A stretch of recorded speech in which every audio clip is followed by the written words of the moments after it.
Seaboard Marine. With over 35 shipping ports, find your shipping solution by calling 949-4977 or visit seaboardmarine.com for competitive rates. Rotary Central. For more than 110 years, Rotary members have used their passion, energy, and intelligence to take action on sustainable projects. Fidelity Bank. For all your banking needs, visit fidelitygroup.com. Fidelity, we're good for you. And Roper's Janitorial. Complete janitorial service for commercial, industrial, and residential. They get the job done right every time. This is For the Record with Orrett Connor.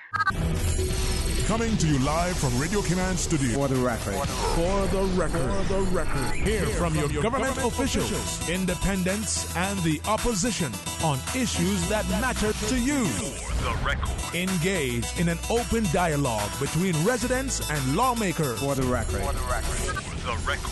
Informative, impartial, insightful. This is your talk show. 1-800-534-8255. Your calls, your input.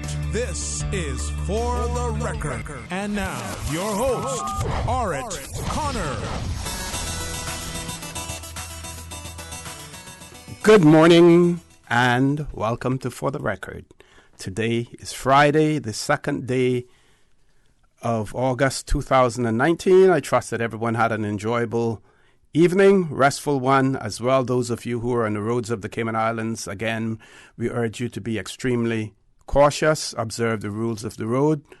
Always remember that the life you save may just be your own. For those of you who are celebrating birthdays today, we want to wish you a happy birthday, and we urge you that whatever you do it in moderation. Those of you who celebrated a birthday a few days ago, then we want to wish you a belated happy birthday as well. For those of you who have lost loved ones, we extend our sincere condolences to you, and we trust that your faith will help to carry you through these most challenging times as well. Folks, I want to thank you for allowing Radio Cayman and by extension For the Record into your homes, into your vehicles as you traverse the busy roads of the Cayman Islands into your places of work, whether it be an office cubicle or if you're working in the outdoors. As you know, For the Record is a show produced by the staff and management of Radio Cayman, and it is geared towards keeping you abreast of issues as they arise and play out on the local, regional, and international scene. I am your host, Orrett Connor, and you're welcome to join me every Monday, Wednesday, and Friday from 7:30 a.m. until 10 a.m. Phone lines are always open. There is always someone there waiting to take your calls. This morning it is the voice of DJ Lynn. You can call us on our toll-free number provided courtesy of Flow. That toll-free number is 1-800-534-8255. You can also call us on 949-8037 and the 949-6990. If you don't like to talk on the telephone, email us at For the Record. That is one word, For the Record at CANDW.KY. WhatsApp us on 925-3261, where we encourage you to send us a text message or leave us a voice note, the contents of which will be played during the course of the show. And of course, you can follow us on YouTube simply by subscribing to Radio Cayman live stream. Today being Friday, it is the day that has been reserved for the official opposition to appear on For the Record, and it is my pleasure to have in the studio with me this morning the leader of the opposition, the Honourable Arden McLean, Deputy Leader of the Opposition, Mr. Alva Suku, and MLA who represents the constituency of Bordentown West in our legislature, Mr. Christopher Saunders. Gentlemen, good morning. Welcome back to For the Record. Good morning, O.C., and thank you very much for accommodating us. And good morning to the wider Cayman Islands, your listening audience, and viewing as well, right? Yes, that's right. Yep. O.C., let me also extend condolences on behalf of the opposition to all those who have lost loved ones in the last couple of weeks, really. And also to the family of Mr. Long. I think he has two sons and a couple of grandchildren. Mr. Long was very instrumental in our governance transition from administrator to governor. He was the first governor. And in those days, most of them were given Caymanian status. And he came back to this country and was never one day a bother to anybody. To the contrary, really, he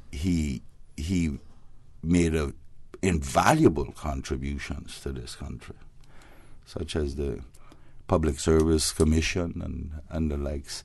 And of course, we all remember seeing him on Veterans Day in the middle of Georgetown, and I'll never forget seeing him all these years shaking a pan for donations for the veterans out in town.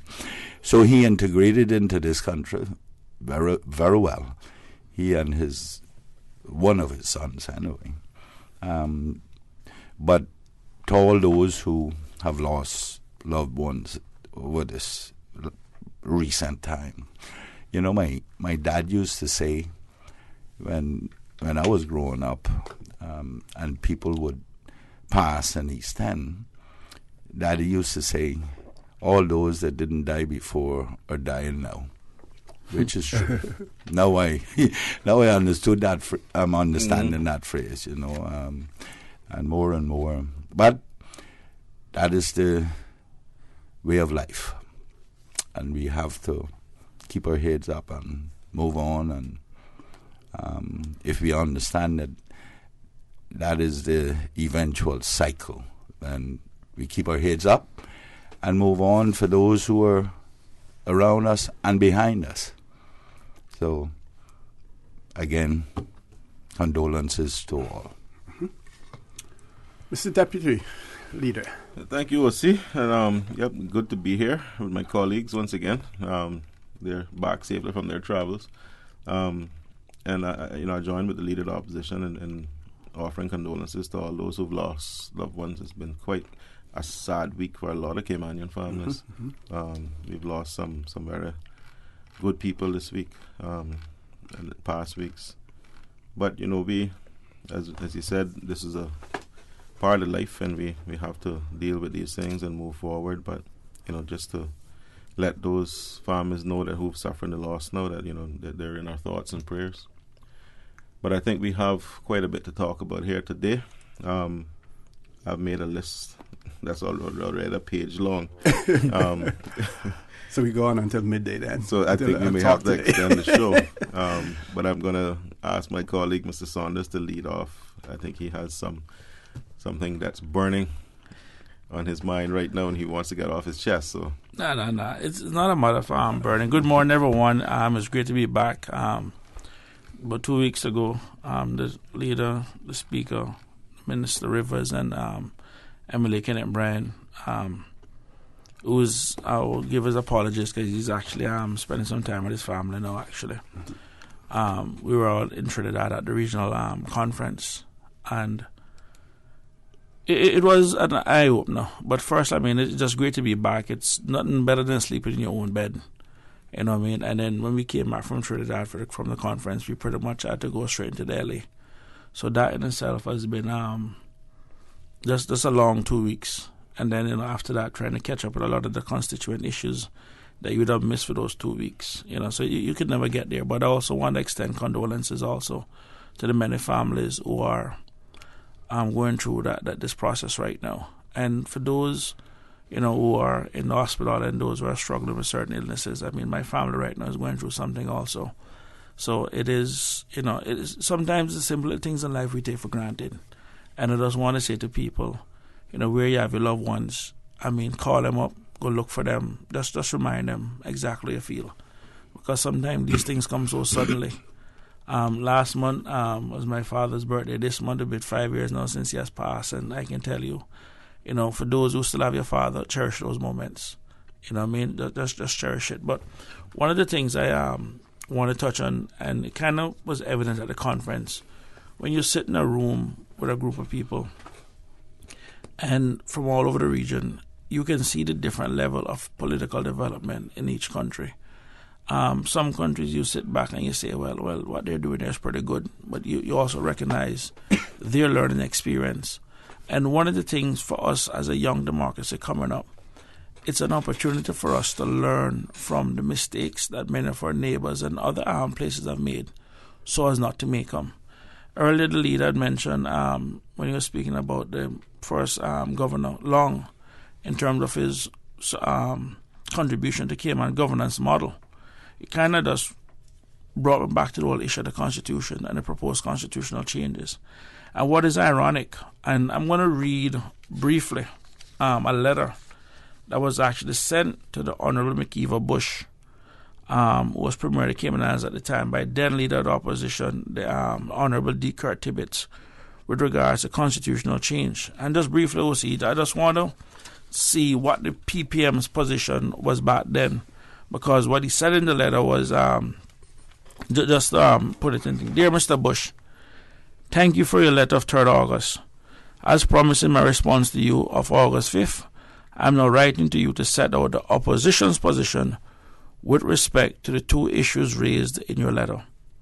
Then they have the subject constitutional change. He says, I am surprised to learn that without public consultation, or even consultation with me as leader of the opposition, you have approached the UK government regarding a significant change to the present constitution a mere 10 months after it came into effect on 6th of November last year. Your proposal to increase the cabinet by adding an additional minister during the present term is not, as you have described it in your letter to me, a minor change to the Constitution, as is contemplated in the letter on future constitutional change which accompanied the new Constitution from the UK minister responsible for overseas territories to the leader of government business. Your proposed change would increase the number of ministers in cabinet during the current of the present term, a matter which was not raised or agreed to during the 8 years of constitutional discussions and negotiation which preceded the historic referendum of 20th of May last year. The increase in numbers of cabinet would also occur without the contemplated increase in the number of elected members of the House, and these occurrences were and are intrinsically linked, as an examination of both the Constitution itself and the record of talks make plain. But perhaps even more important in the overall context of future constitutional change, your proposal seeks to undermine one of the cardinal premises on which the present Constitution rests, that is, that there should be no further constitutional changes of consequence to the Cayman Islands Constitution without the approval of the Caymanian people. That was the premise that was advanced during the many years of national discussions, and while it was not possible to have that principle enshrined in the Constitution itself, that is the principle that is reflected in the letter from the UK minister referred to above. For the sake of completeness and ease of reference, the text of that letter is set out immediately below. And it goes on to say, as part of the constitutional modernization process, the Cayman Islands government made the following proposal. After the present modernization process has been completed, further changes to the Constitution should not be made without authorization of a referendum unless the change is declared by the Premier and the Leader of the Opposition to be minor or uncontroversial, in which case a resolution of Parliament would be sufficient.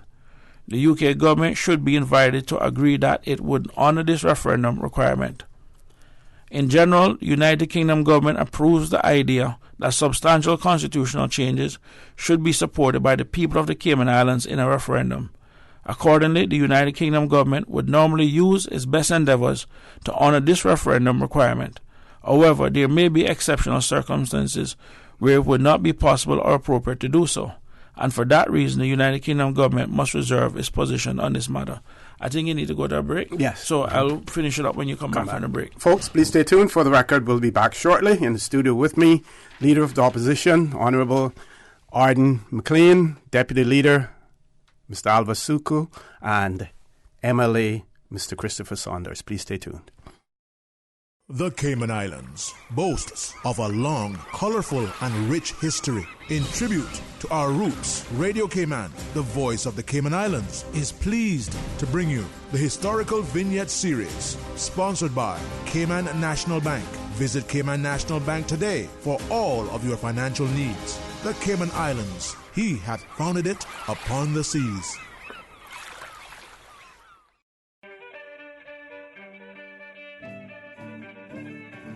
The The 1700s proved to be a very important century to the Cayman Islands.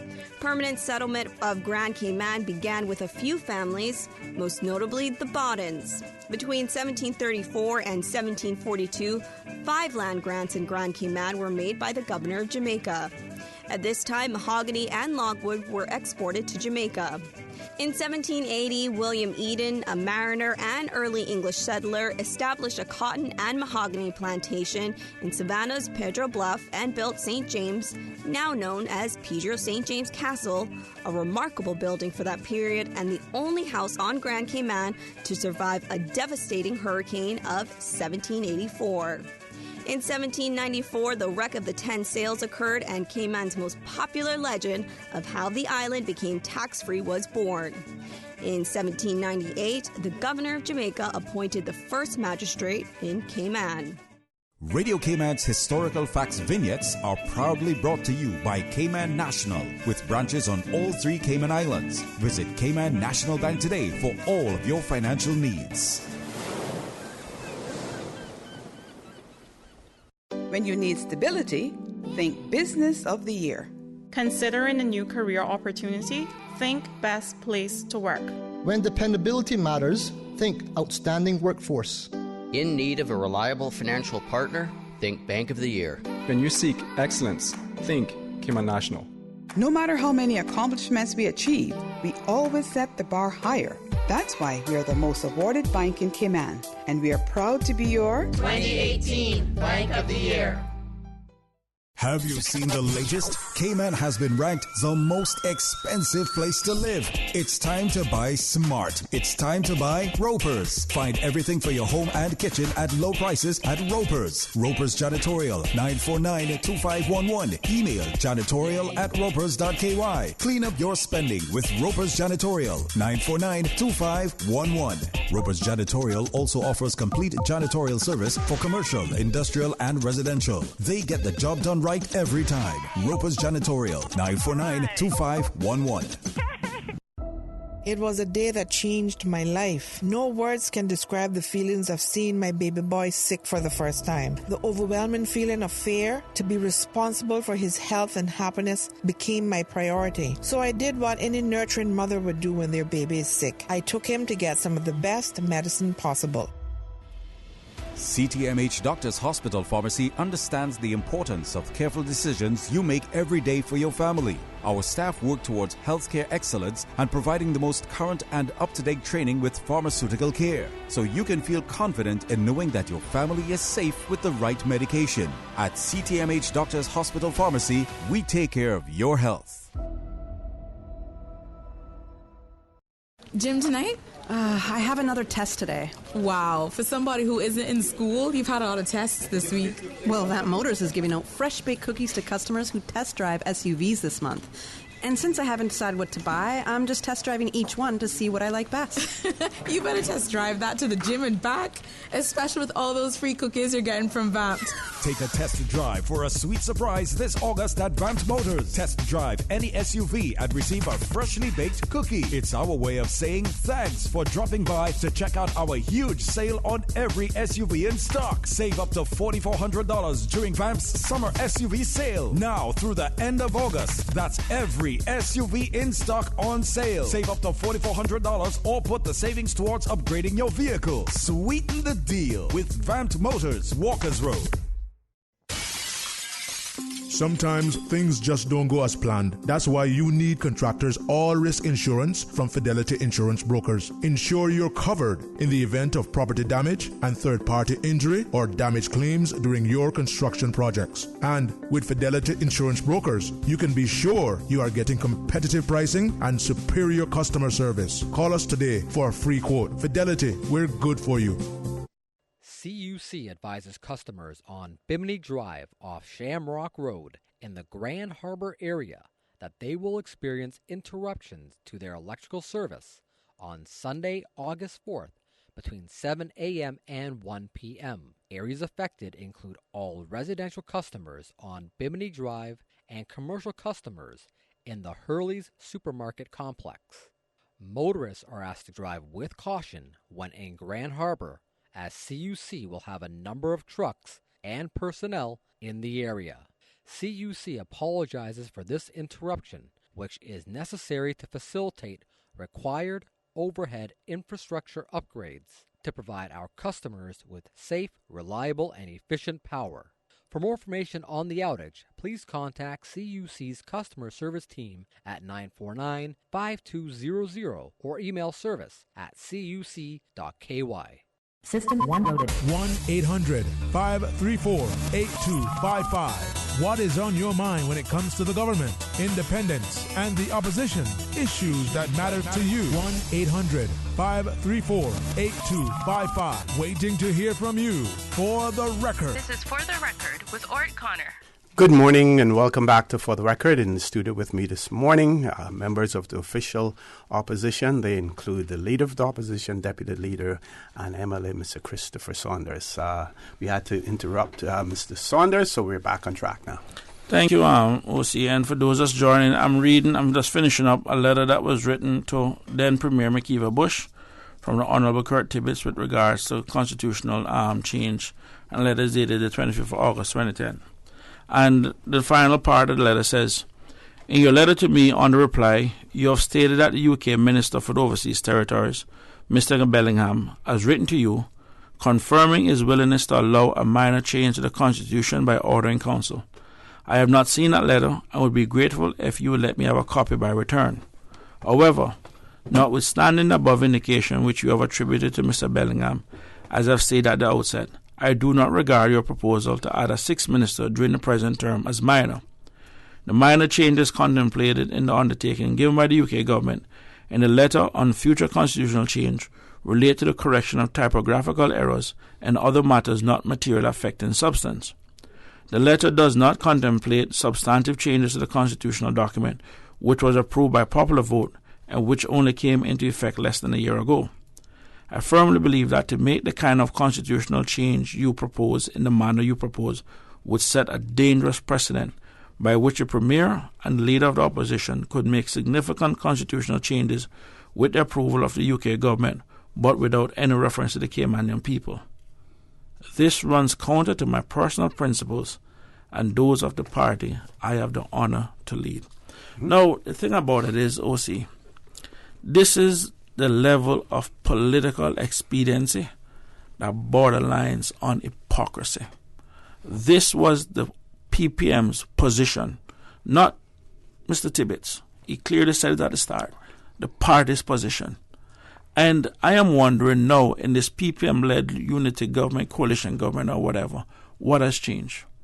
You know what I mean? We are talking about everything has changed. A fundamental change to the governance structure. You know, and this is the kind of leadership that runs and destroys countries. And I can tell you, with the behavior that I've seen as a newly elected member, in the last couple of months, especially, we'll come on to governance, with the changing of trying to pack up the PAC, with the changes to the PMFL law. You know, you can't get section Part 8 of the Constitution that deals with advisory district council standards in public life. Right now, even other areas within Part 8 of the Constitution support democracy. Some of those very commissions have no the membership aren't fully there. I mean, they have literally taken the governance model for this country as a joke. And then when you look at the same issue, the cruise porting facility, we passed a procurement law, and you went and you diddle-dally through something that you can go and use the terms from the Central Tenders Committee, saying that because you had this idea long ago, this qualifies. I mean, as an existing project. As an existing project. Started. You know, the law says any procurement project commence and not yet started falls under the law. And they say it was started 7 years ago. Therefore, they could use CTC. People are not even noticing this. And when we bring it to the public attention, people dismiss us. That is bad governance in your country. So there's a different definition, commenced and started, two different meanings. Absolutely. When you have a procurement project, OC, it is leading up to the start of that project. That's commenced. You're doing plans, you're doing this. So if it has not been started when the law come into place, it falls under the procurement law. And the rules there are different. And the rules are completely different from CTC. Got you. And there is no criteria left for CTC because the procurement law supersedes the CTC provisions in the public management law. The CTC fell away. That is gone. And that was the provision put in, and they manipulated that. And now, here's what they did. It even goes further, OC. They appointed the procurement committee board, made up of some good people, and then made them wear two hats, and then appointed them as CTC members too. This is what is going on in your country. And when people like these young Turks and I get out there and question it, and question where they got that legal advice from, the Premier shuts me down and says that I am no lawyer and it's complicated and not even him could understand it. And that being a lawyer doesn't come through osmosis. And I said, well, obviously yours did. So here we are with them using the same members of the board to be CTC, and CTC does no longer exists. And the provision, it's my view, that the provision in the procurement law, section 21, and those who are listening can go and look at it, says any procurement project commence and not yet started. Not yet started. Now, you can't say that the airport hasn't been started. It's ongoing now. But prior to them going up there and mobilizing and getting and start to use excavators to break it down or to dig hole, it had not been started. It had not been started. I think, I'm just doing a little bit of research here in terms of looking at the definition of commence and start, and it might have been a wrong choice of words to begin with because they're synonyms. They both mean mean the same. They mean the same thing. But we use them in different contexts when it comes to projects. Okay, started in a project means you're on the job.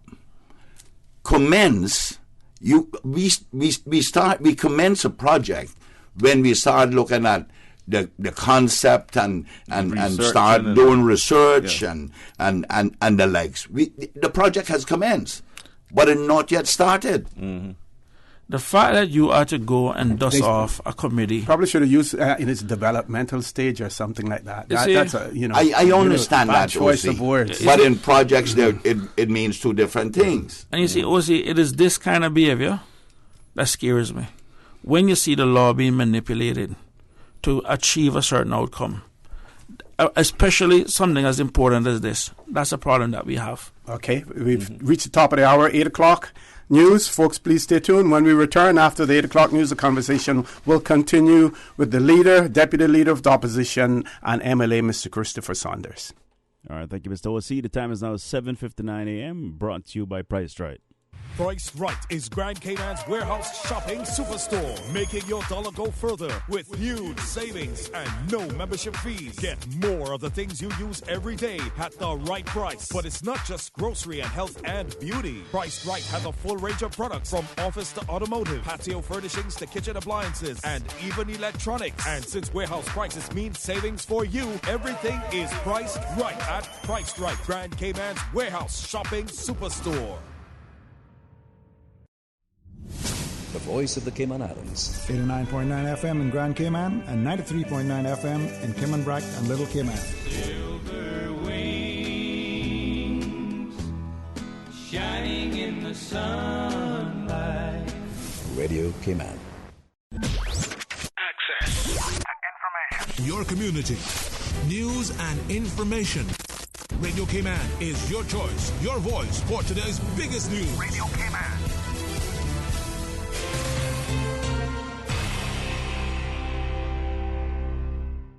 With a look at Radio Cayman's morning news, I'm Dion Anglin. Getting into a taxi will cost more as the Ministry of District Administration, Tourism and Transport announces a new national taxi fare schedule. Radio Cayman's April Cummings has more. Under the old fare schedule, the rate for a taxi from Grand Cayman Marriott Beach Resort to Owen Roberts International Airport was $22.50 US.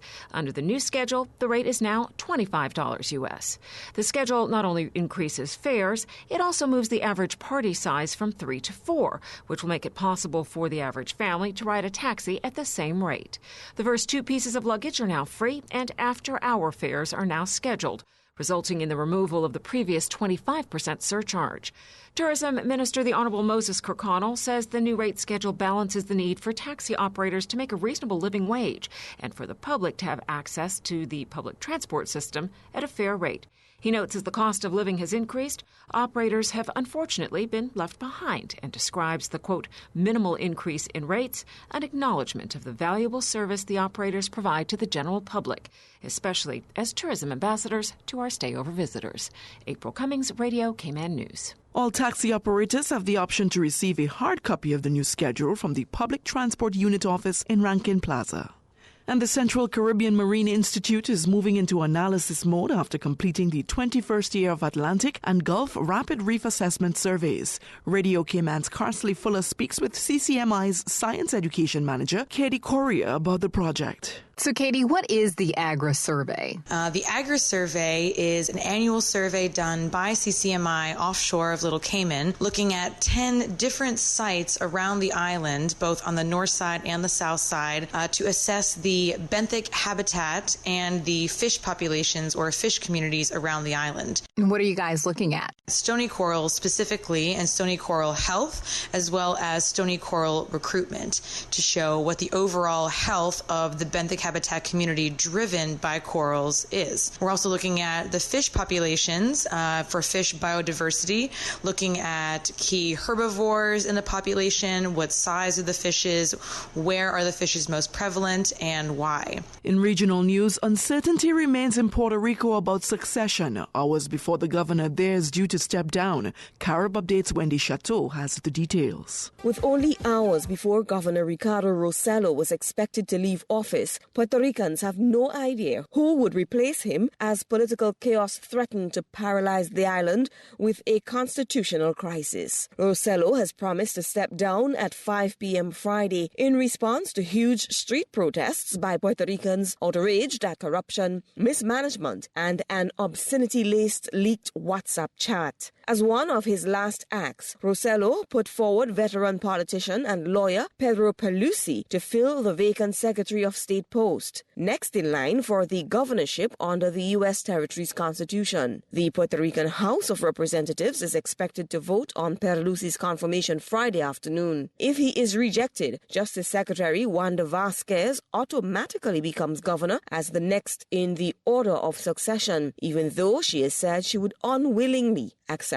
the job. Some lawmakers said the House vote for Pelusi would count as confirmation and allow him to assume the governorship. Opponents said he requires Senate approval too, and they would sue to stop him becoming governor without that. Many Puerto Rican legislators were predicting that Pelusi did not have the votes to be confirmed. And with a look at international news, here's the BBC's Jerry Smith. China has warned that it will retaliate if the United States follows through on its threat to impose more tariffs on Chinese goods. Announcing the new tariffs on Thursday, President Trump said China had failed to keep its promises to buy more U.S. agricultural products and stop sales of the deadly opioid fentanyl. Addressing a media briefing in Beijing, the spokesperson for the Chinese Foreign Ministry, Hua Chunying, said Washington would have to face the consequences of its actions. If the US implements the tariff measures, China will have to take necessary countermeasures to resolutely defend the core interests of the country, its people. All the consequences arising from it will have to be borne by the US. China has always believed that there are no winners in the trade war. We do not want to fight, but we are not afraid to fight. China will not accept any extreme pressure, intimidation or blackmail. We will not give an inch on major principles. That's the end of Radio Cayman's 8 o'clock morning news. I'm Dion Anglin. Access. Information. what's happening in your community. News and information, music and more. You can find us. www.radiocayman.gov.ky. Like us on Facebook and follow us on Twitter. Radio Cayman is your choice, your voice for today's biggest news. Radio Cayman.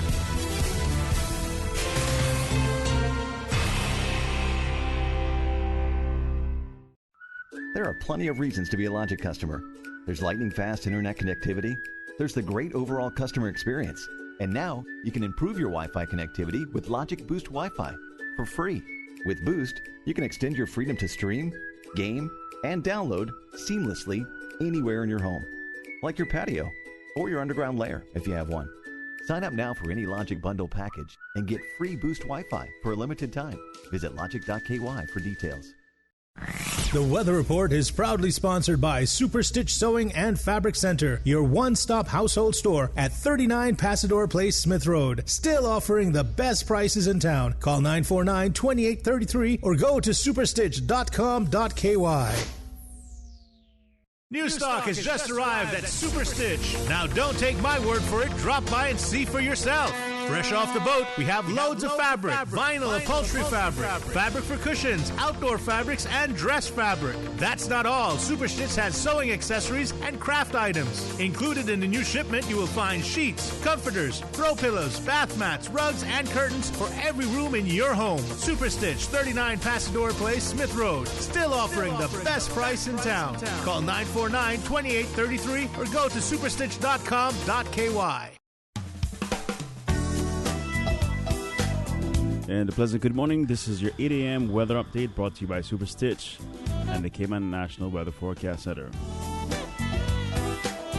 Temperatures outside currently 80 degrees. Winds are coming in from the southeast at 3 knots. Barometric pressure at 1013.7 millibars and rising. Current humidity is at 84%.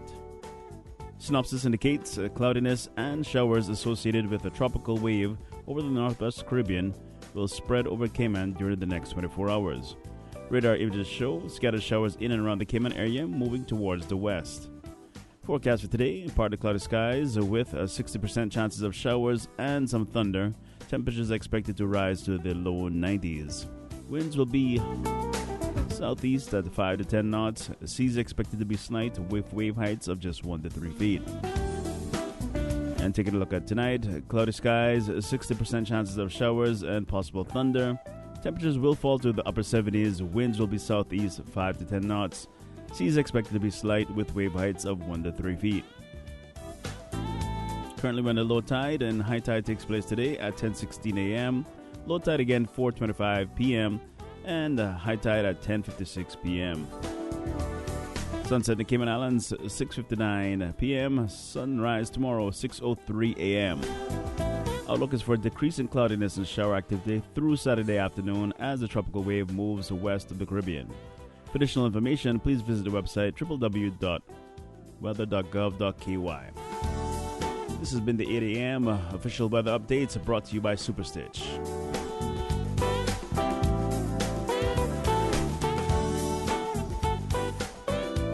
Super Stitch Sewing and Fabric Center was the proud sponsor of the Weather Report, your one-stop shop for all of your household items, craft items, jewelry, beads, and decorations, and much more. Call Super Stitch at 949-2833 or email customer care at superstitch.com.ky.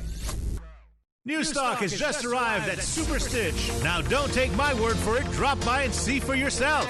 Fresh off the boat, we have loads of fabric, vinyl upholstery fabric, fabric for cushions, outdoor fabrics, and dress fabric. That's not all. Super Stitch has sewing accessories and craft items. Included in the new shipment, you will find sheets, comforters, throw pillows, bath mats, rugs, and curtains for every room in your home. Super Stitch, 39 Pasador Place, Smith Road. Still offering the best price in town. Call 949-2833 or go to superstitch.com.ky. From happy beginnings to happy ever after. Brit K protects your lifestyle with the best insurance cover at the best possible price. Health insurance with far-reaching benefits. 95% of claims settled in 5 days. Low-cost life insurance. And investments. Security in retirement. With a custodian pension plan. For happy beginnings and a happy ever after. Visit BritK.ky or call 949-8699. BritK, where people come first. The Tuesday and Thursday edition of The Business Buzz is brought to you by Cayman Medical Supplies, providing quality pharmaceuticals, medical supplies, and consumer products to healthcare providers, retailers, and ultimately the patients at a reasonable rate in a friendly, caring, and timely manner. Cayman Medical Supplies is located at number 93 Smith Road, Windward Center. Telephone 949-6211. Always ensure that food preparation utensils are washed with a strong detergent and rinsed in hot water in the event that they have made contact with flood water. Boil silverware for 10 minutes and immerse glass, porcelain, china, and plastic items in a solution of hot water and 10% chlorine bleach before use. For more post-hurricane food safety tips, visit DEH website at deh.gov.ky. The traffic report is brought to you by Subway. Planning a meeting, event, or office celebration? Visit subway.ky to place your catering order today. And once again, a pleasant good morning to our drivers on the road. This is your 8 a.m. traffic update brought to you by Subway. Taking a look at traffic on outside, things begin to slow down once again by the Stanton Point and Prospect area. Slow moving traffic, of course, coming from Shamrock as well.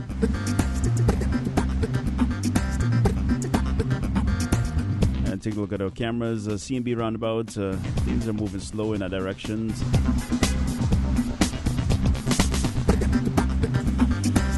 Slow moving traffic in Godfrey Dixon Way as you head on towards Eastern Avenue.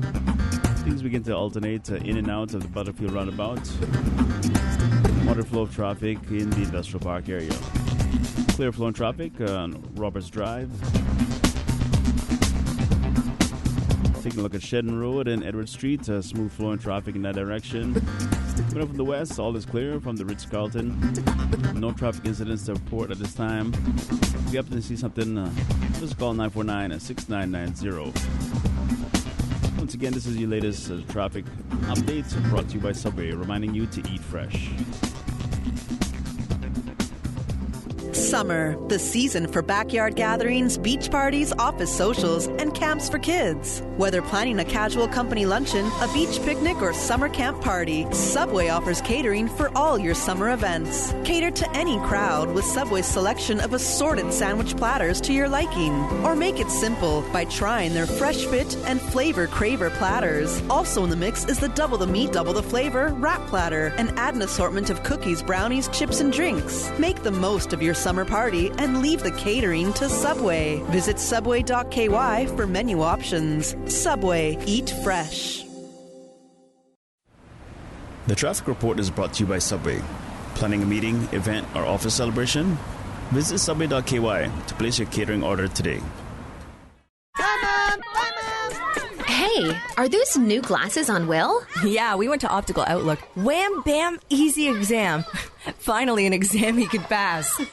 And we had the glasses the next day. Easiest part of our back-to-school shopping for sure. Book your child's eye exam today at Optical Outlook. Call 746-2020. Get half off a complete pair of glasses with any student's eye exam now until August 31st. Come see the difference with Optical Outlook, located in Caymanian Village. Do you have a business in the tourism industry? The Cayman Islands Department of Tourism wants you to get listed on their website. Visit CaymanIslands.com. It's absolutely free and will give your business added exposure on the #1 visited tourism site for the Cayman Islands. Learn more and get listed at www.visitcaymanislands.com/sign up. That's www.visitcaymanislands.com/sign up. Don't wait. Sign up today. For the record with Orrett Connor. Initiating system. For information that matters. For the record with Orrett Connor. Continues right now on Radio Cayman.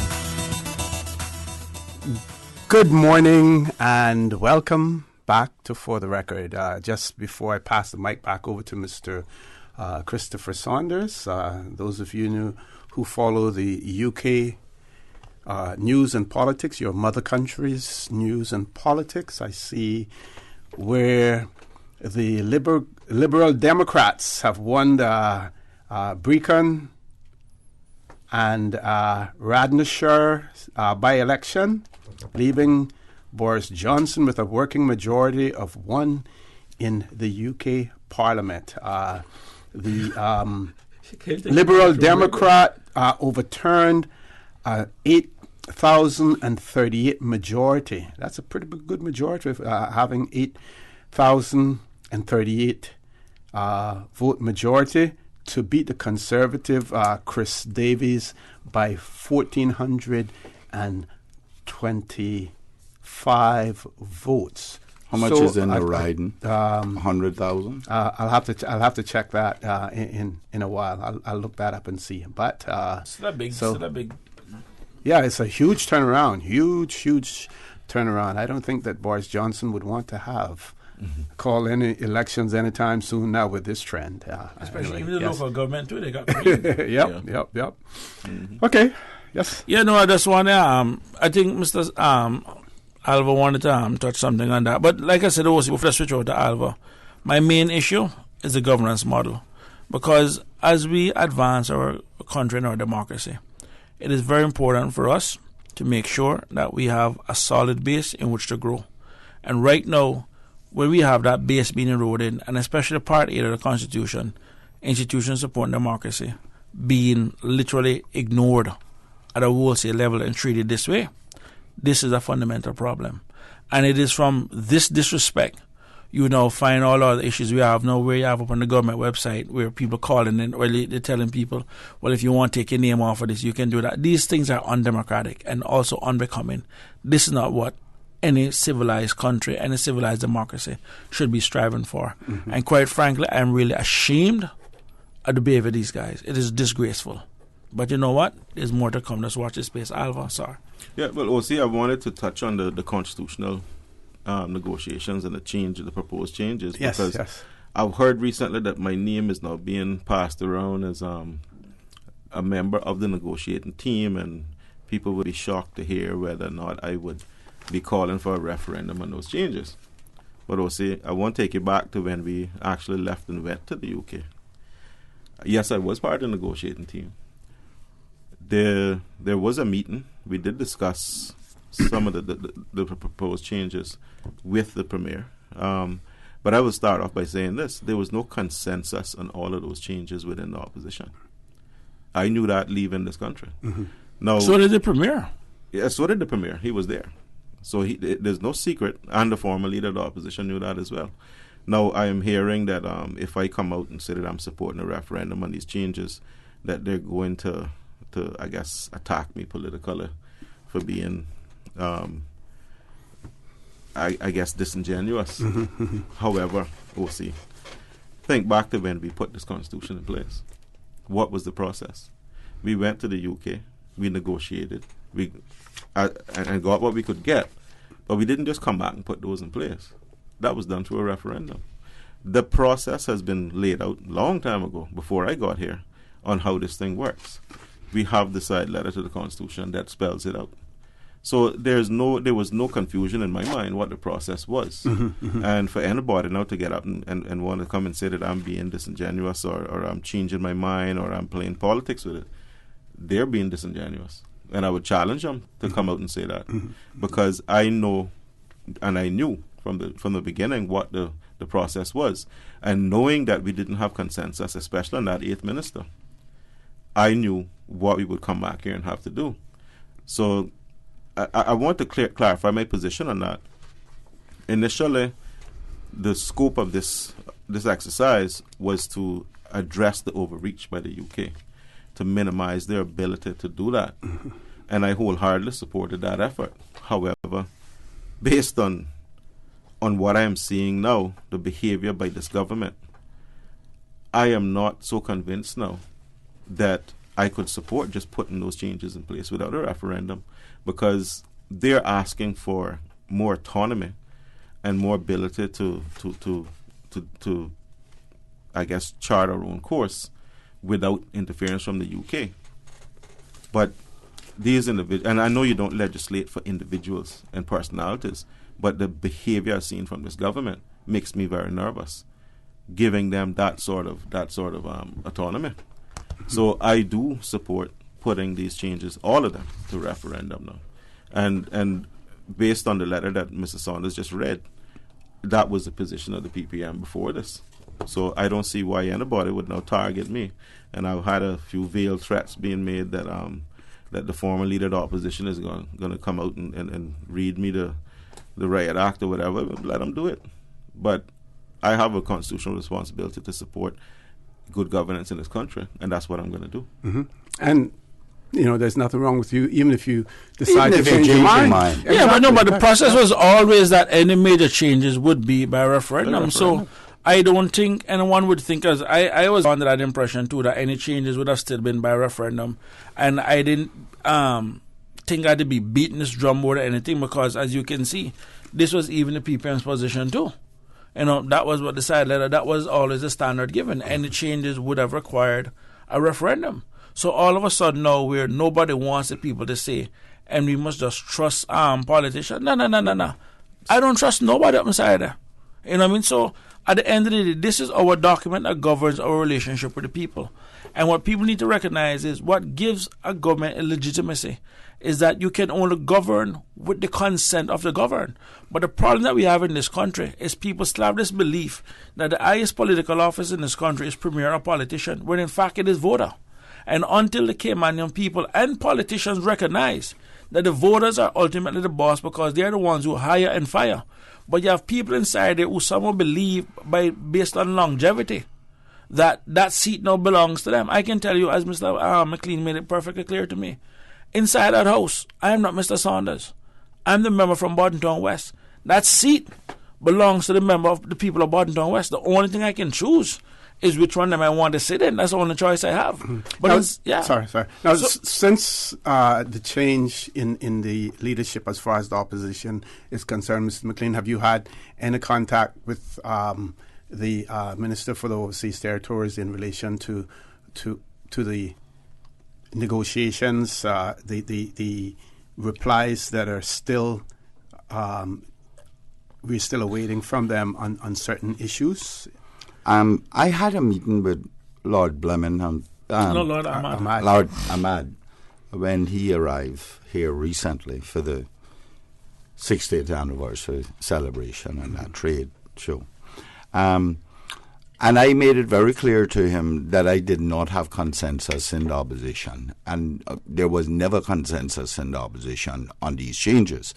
He said to me, well, he was confident that the Premier would update me when it was done. This was the Thursday he was here that I met with him, with all the members of the opposition, with the exception of... I wasn't there. I was off. You were off, Alan. And so you can appreciate my surprise when the governor announces on the Saturday at the breakfast that these changes are coming. Mm-hmm. I was totally taken aback. I was and I remain concerned about the governor announcing that, and I trust that the Premier is concerned about that as well. I don't know whether that was done with the consent of the Premier, but I certainly did not know that any such thing was going to be done. But Lord Ahmed acknowledged that I had difficulties with the usual thing.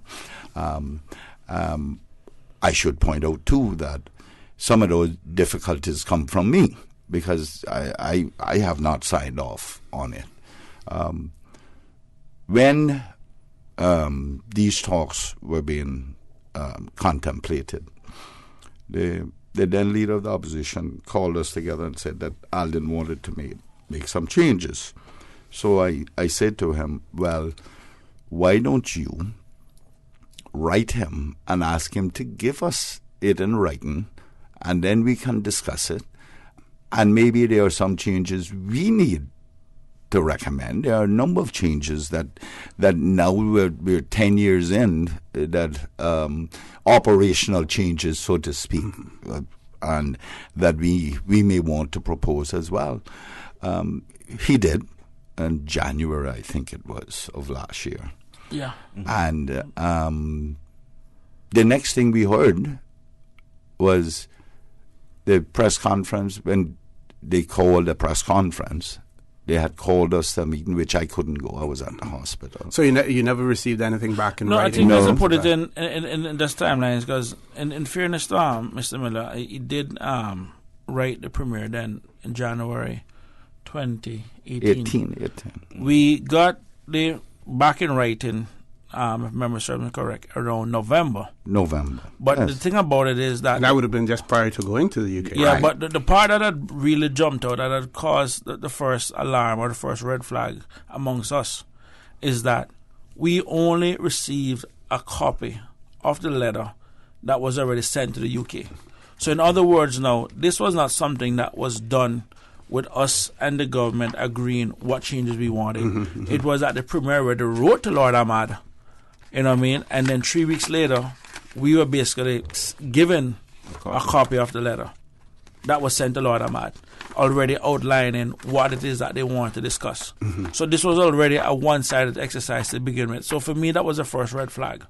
You know, because this is not... I've always held the view, Mosi, that there are some things that should remain domestic. And once we leave the Cayman waters, we speak with one voice, and that is the Premier. I mean, I would never ever do anything to try to even undermine the Premier on the international stage or anything like that. That's just not right. You know what I mean? One voice. At the end of the day, that is still the government that we have. You know what I mean? But when we then become an afterthought, and the only conclusion I came to is that he sent in the letter, and Lord Ahmad said, so what's the opposition's position in it? And it's probably a situation where let me send it to them. You know, so that agenda was already set. They have already engaged the UK, and now coming to us afterwards as this, like I tell the OC, it is this kind of behavior that is frightening. And I can tell people, having been there now just a little over 2 years, I can say this to you, as a fairly still young person but new to politics, the behavior scares me. When you sit back, and I judge politicians not by what we say in public and what we do in public, but it is the conversations that we will have. You know, where I could sit down and say, well, you know, OC, I'm bringing this motion, can I have your support? Well, boy, you know, Chris, I support so-and-so, you know, but I can't really go along with it now because here's the situation. And OC, let me tell you, I've spent the last few months going through the U.S. Federalist Papers. And the reason why I wanted to do that was to kind of get an understanding when they were writing their Constitution of the safeguards and everything else that they want to put in the Constitution to make sure. Because at the time, you're moving from giving a power to monarchs to basically the majority rule kind of concept.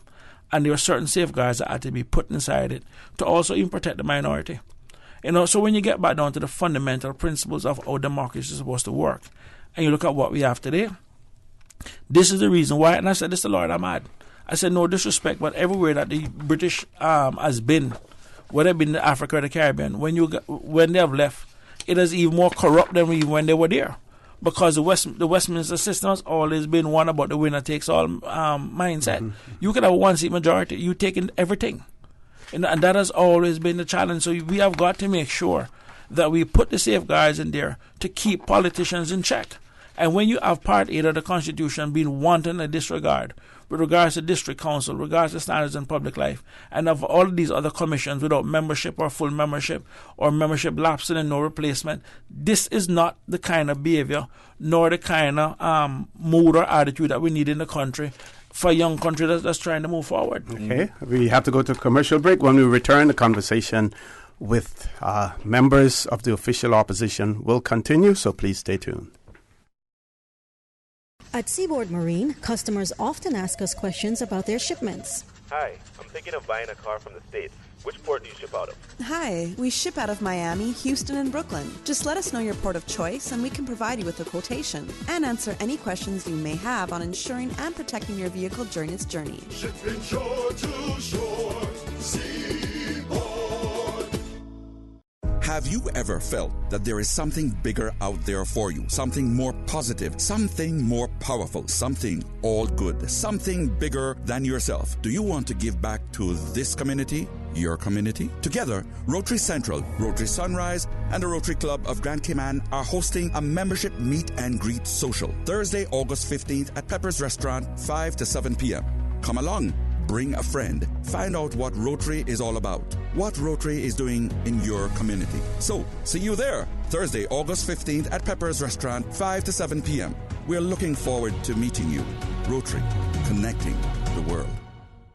Have you seen the latest? Cayman has been ranked the most expensive place to live. It's time to buy smart. It's time to buy Ropers. Find everything for your home and kitchen at low prices at Ropers. Ropers Janitorial, 949-2511. Email janitorial@ropers.ky. Clean up your spending with Ropers Janitorial, 949-2511. Ropers Janitorial also offers complete janitorial service for commercial, industrial, and residential. They get the job done right every time. Ropers Janitorial, 949-2511. Excuse me, I noticed you from afar.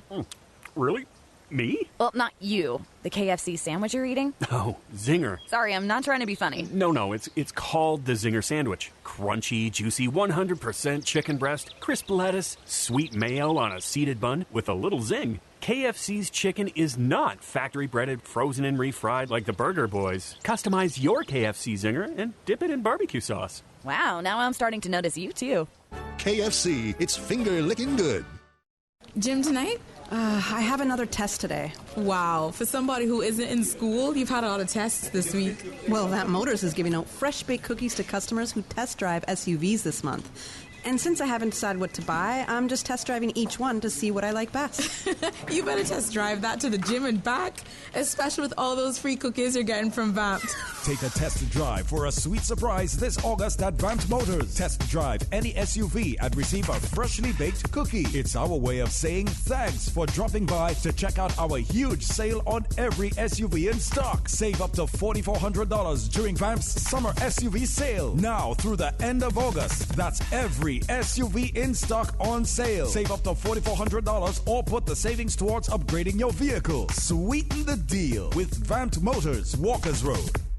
System 1 loaded. 1-800-534-8255. What is on your mind when it comes to the government, independence, and the opposition? Issues that matter to you.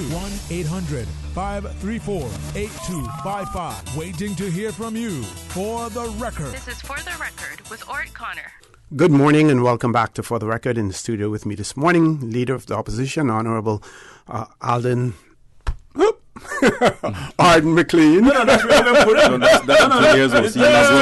Freudian slip. But you can say you heard it here first. Leader of the Opposition, Honorable Arden McLean, Deputy Leader Mr. Alva Suku, and MLA Mr. Christopher Saunders, who represents nothing wrong if you want to put Alden in opposition. I understand. Many people feel that way too, that you would have made a good leader of the opposition. I agree. So I just think you're ahead of your time. Okay. And we're talking about proposed constitutional changes. And gentlemen, I want to put this forward. If we look at a constitution as being a contract, an agreement between those who govern and the governed, then it would seem to logically follow that when there are any changes being proposed to that arrangement, that all of the persons, all of the groups, all of the individuals who are affected by that should have a say in those changes. Yeah, and that's our position. Okay. I absolutely, O.C. and let me go on to say that on 23rd of May, when I was sworn as the leader of the opposition, the Premier wrote me a congratulatory note, and therein he mentioned that he was positive that I had updates on certain aspects of mine and his responsibilities. And I told him that I responded and told him that I hadn't. And he offered briefings if I was so mindful. Mm-hmm. And I in my response, I said to him, I welcome the briefings, and I will await a time suitable to do that. I am yet to have any briefings in this regard, in that regard. So I had a meeting recently with him, which was quite short. That we touched briefly on it, but not in any detail. So I was never in support of some of the changes that were being proposed. Like Al said, and we supported the trying to do something about the overreach, but the other stuff was a little concerning to us, and I believe that they went to England with the knowledge that people like Mr. Saunders and I were not totally comfortable with the proposals. I see where they have come back with one about because when they came back, I asked for an update on what transpired up there, and the then leader of the opposition gave us a folder with it, and it was just basic stuff, nothing in any detail. And I said to him that we needed a briefing. I wanted to know how it went because I've been in these things before, since 2003, 2002. I've been involved in negotiating the Cayman Islands Constitution. We didn't get that for various reasons, time constraints and what have you, and we didn't have the meeting, whatever that was. But there's a couple of things that I see, in addition, that I am extremely concerned with. Things like if we remove, I think, Section 80 or 81, where the governor has the right to make laws, then their counter proposal to that is that the governor must be given the right to go to the LA to address the membership, and that is not going to happen. Everybody needs to understand that. Address the membership for what reason? Yeah, this precisely. There must be that separation between the executive, the veto power. Would he come down there to lecture you and absolutely to say why certain bills should the last be passed? The last king that tried to do that, we all know what happened to him, King Charles I. Okay. Now, George I. If I may. I think it was. If I may. So that is not going to happen, not on my watch. I'm going to fight. I'm going to go out kicking against that one. Okay. That's the, like Chris said, that's the people's real estate. That is not Her Majesty's real estate. And that's where the decisions are made on behalf of the people, not on behalf of Her Majesty. If I may, we see a situation in the Turks and Caicos where sometime, I think it may have been last year, they were going to negotiate the Constitution. They thought they had an agreement with the opposition in terms of going. At the end of the day, the opposition said that until they were anticipating changes in their executive, in their party, and until that took place, they weren't prepared to go. No negotiations took place with the UK in the absence of the opposition. They're trying to get that together now, and they're still hee-hawing about it. And I think meetings are supposed to take place. I say that to say, in retrospect, would you say that and I understand what was being said in relation to the overreach by the UK, and that was supposed to be the major point of discussion, and it turned out to be other things. In retrospect, that it was wrong for the opposition to go, and by the fact that the opposition did go, you're where you're at now as a result of that, because I couldn't see if the UK if they're applying their policies across the board, then the same thing that applied for the Turks and Caicos should apply for the Cayman Islands. And in the absence of the opposition, no negotiations would have taken place. Let's make this clear. The opposition agreed with the government that the issue concerning the UK overreach had to be dealt with. That's no secret. We made that perfectly clear. And I want to also say that there are some changes inside there that I do support. But my fundamental issue has always been that whatever changes has been agreed or whatever, there has to be a referendum on it. And there are things inside that I don't support, but if the referendum comes back, and I've said as much that for the things that we agreed the government with, I'll be the first to go out and campaign with them to say, guys, this is good, this is why we need to do this. And you campaign for that. So there are no issues now in terms of what's on the table? No. It started with the overreach. That issue need to be addressed.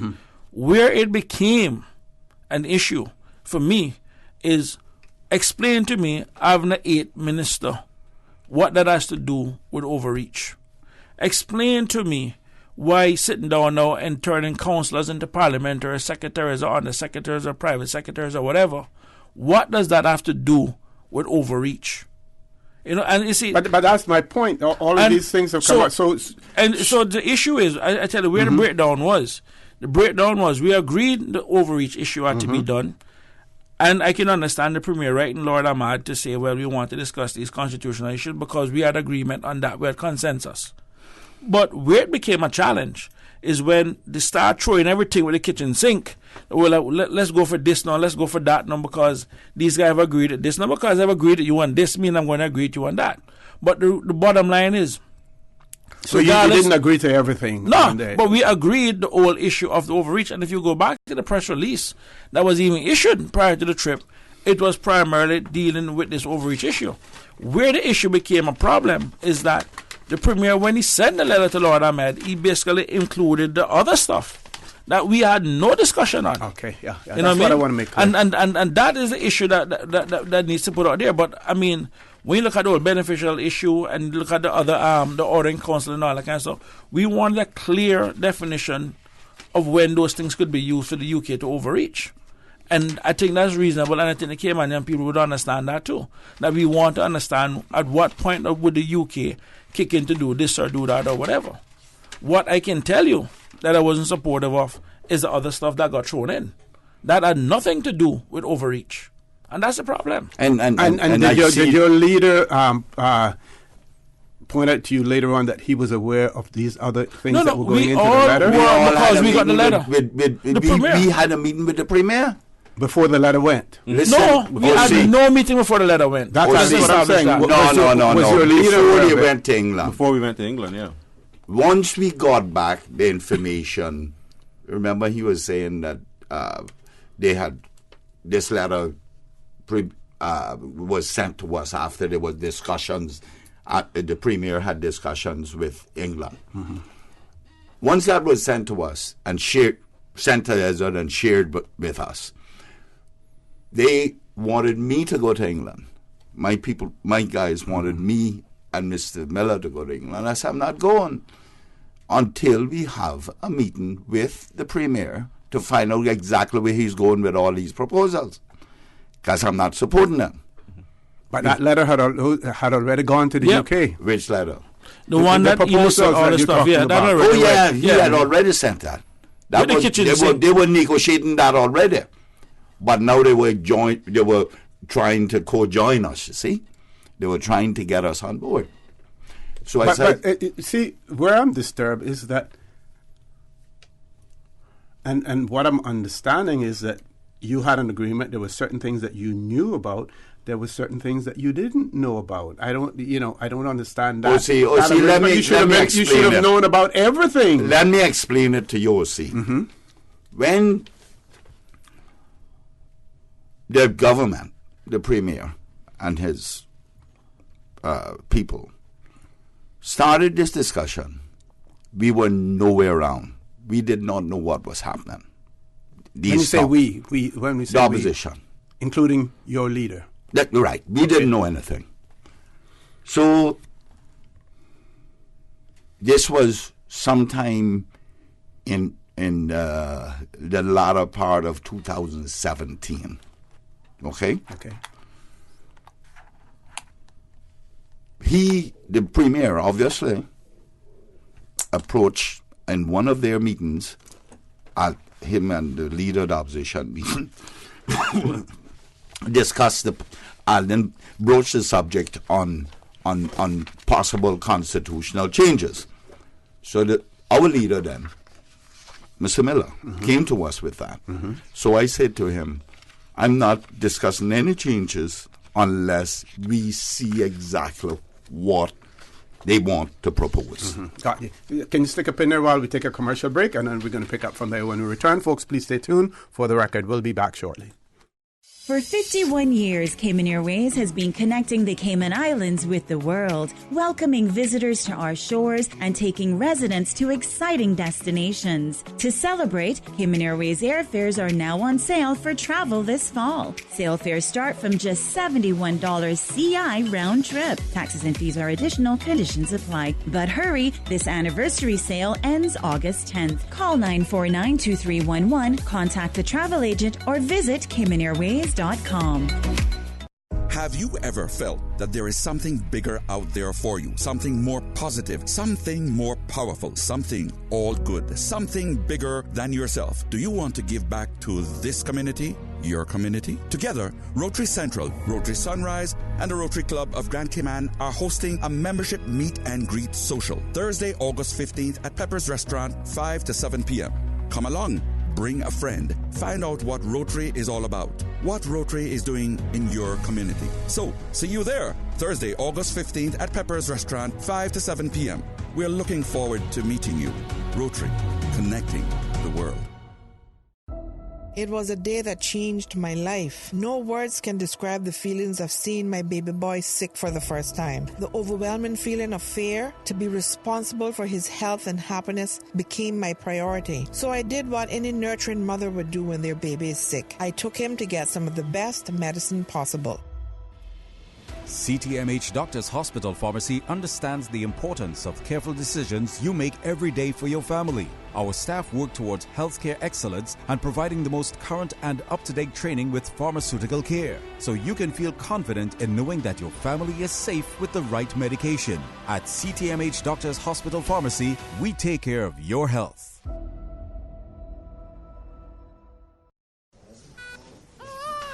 Congratulations, it's a boy.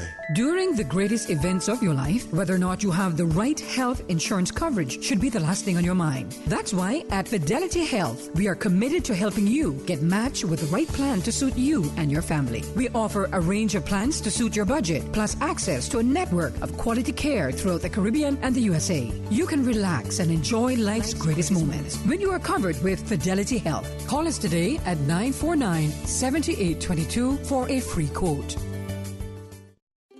At Logic, we make things better for our customers. It's why we're offering free Boost Wi-Fi. With Boost, you get improved Wi-Fi connectivity everywhere in your home, so there's no more dead zones. The only people we're not making this better for is parents. Because now with seamless Wi-Fi in every room in your home, go to your room isn't really the punishment it used to be. Sorry about that. Sign up now for any Logic bundle package and get free Boost Wi-Fi for a limited time. Visit logic.ky for details. For the record, with Orrett Connor. Initiating system. For information that matters. For the record, with Orrett Connor. Continues right now on Radio Cayman. Good morning and welcome back to For the Record. In the studio with me, Honorable Arden McLean, Leader of the Opposition, MLA Mr. Alva Suku, Deputy Leader of the Opposition, and MLA Mr. Christopher Saunders, representing Bordentown West in our Legislative Assembly. We're still talking about constitutional changes.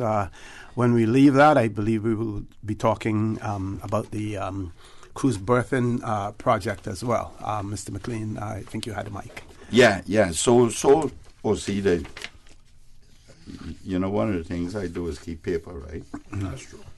So, on the 30th of October 2018, the Premier wrote Lord Ahmed about these. On the matter of change to the Cayman Constitution 2009, I am happy to now attach a document entitled Draft Proposal for Discussion UK Government on Constitutional Revisions. And it's a lengthy thing. On the 19th of November, the Premier wrote Ezard Miller. Almost 3 weeks later. Following our previous discussion and our joint press conference on the 23rd of May this year regarding the need for constitutional talks with the United Kingdom, I am pleased to confirm that the United Kingdom has just last week agreed to such discussion to be held in London following the conclusion JMC, which will be held 4th, 5th December. That's when we knew about it. Okay? That's when we knew about it. And that's when we got these proposals. That was November. Okay? And when I looked at them, I said to my people, I'm not supporting all these. This goes far outside the overreach that we were talking about, we were concerned about. That's when the discussions began about going to England. And I said, and I was recommended, my people recommended that if we were going to go, that myself and Mr. Miller would go. And I said, I'm not going unless we have a discussion with Premier on these other changes, because I'm not supporting them. Whilst we were at Delhi in December, we had a meeting there. Or the November, December. November, December, somewhere in that time frame. December. November, before they left. That was before, Yeah. Okay. And one of the ones that I was late to the meeting because I had an emergency. I remember. Yeah, I remember. And Chris opposed changing until we do a referendum. I had concerns about the additional things that were being added on. It was decided then that I would not go to England. And it wasn't me who decided that. We were supposed to discuss it, and we never did. But that's besides the point. That was decided in a conversation between myself then and the former leader. Okay. And he said, Alva, will you come with me? And I said, okay. Right. Yeah. So I was not part of that. I was sidelined on that one. Because I wasn't going there and say nothing. Now, you understand the consequential changes to their proposals include things like the governor come down to Delhi and addressing the membership. And he's not coming to address me unless it's a throne speech and the budget speech. That's as far as his remit extends over the people of this country. Yeah, he does not even have veto power only on behalf of Her Majesty the Queen. You know, so, and that veto power in any country is going to remain. There's always veto power, but not to come, what is he coming to address us for? To say things like, you guys have been naughty. No, that's where you have veto power on behalf of the Queen. You have the United States government, the United Kingdom government as well. The Secretary of State, which represents Her Majesty. So, see, here is my greatest fear. We cannot be asking to get more autonomy, and at the same time what we do have, we're abusing. Well, see, let's look at that referendum that is due, I hope, or if there was that verification process, finds that there are 25% who have voted in to have a referendum on the dock. Or see, the most dastardly thing I have ever seen in my political career was what the government did this week. Monday, the Premier says he was confident that there are more people in this country that support the dock than there are who oppose it. and he looks forward to the referendum because he knows it's going to win. The government will win. In essence, the government will win. Comes on your radio station Wednesday and the other one. And then subsequently, they put up on the government website encouraging people to call the election office to take their names off it. That, no, if you think that is not abuse of your people to try and get their way, it's not about winning for the premier and this government. It's that they do not want to lose. That is the problem. They feel like they have full authority to do as they please in this country to the people that they purport to protect. And it is wrong for them to do such. We have one caller, so we're going to go to the phone lines. But when we come back, I want to ask you, on the website, does it say why people should seek to remove their signatures from the petition? Caller, good morning. Encouraging people to do it. Caller, good morning. Welcome to For the Record. Good morning, OC.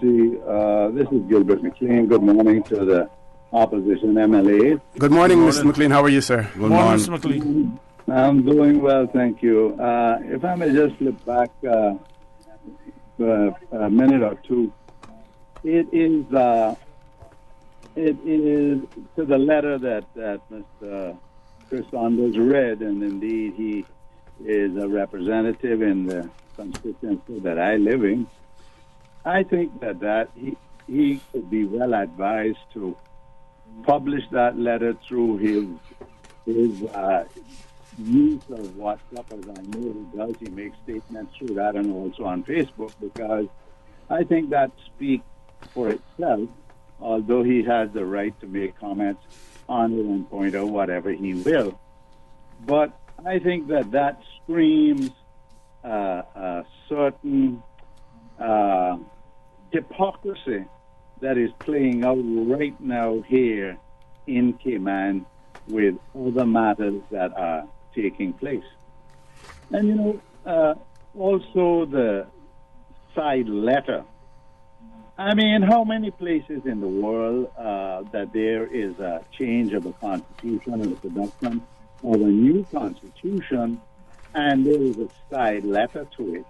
And there are certain key words within that which goes that two politicians, the leader of the opposition and the premier, can make a declaration that something is minor and non-controversial to make a change in the Constitution. I don't think that exists anywhere else in the world, and it happened back in 2009, so it's 10 years since, and people, the government of the day seems to be using that to their advantage to be able to do things that doesn't really follow in rational fashion, in my opinion. And there is no doubt in my mind that the government is using the fact that some opposition members went with them to England to say that, look, what we are bringing and what we are doing, the opposition knew about and agreed to and so on, that may not have happened, and I dare say it didn't happen, but they can use it, and they are using it. So to the opposition there, I think that you have a task on your hands to make it very clear what was agreed or what wasn't agreed. However, OC, my position is the Constitution is the Constitution. And if you're going to change that Constitution, let it go through the process of the Legislative Assembly, not two politicians making a declaration, well, this is minor and non-controversial. Everything with the Constitution is non-controversial. I know a change was made with the age limit for judges, yes. Judges, and I don't recall whether that went to the Legislative Assembly or not. No, that was done by the UK. I know it. No. Came to the LA? No. Let's for your purposes, Gilly, we were blindsided with that one too. Okay, we're not going to have enough time. Mr. McLean, we reached 9 o'clock. I have to go to headline news. Can you hold on? Headline news is going to be about 2 minutes, and we want to resume this conversation with you if you are willing to hold on. Folks, please stay tuned for the record. We'll be back shortly. Satisfaction is guaranteed 24 hours a day, whether it's music or information. From Grand Cayman to Cayman Brac to Little Cayman, we've got you covered. You ever hear a thing like that? Radio Cayman in the Cayman Islands. Radio Cayman. From Radio Cayman's newsroom. These are the biggest stories right now. Organizers for a local coding program have announced its headline sponsors. Harneys and Omise Holdings will be this year's headline sponsors for Youth.Code Cayman 2019, a new computer programming course for future coders and technologists. Youth.Code 2019 will take place on August 12th through the 16th from 9 a.m. to 2 p.m. at the Cayman Enterprise City Strathville House. The program is open to all students between the ages of 12 to 17 who are interested in coding and technology.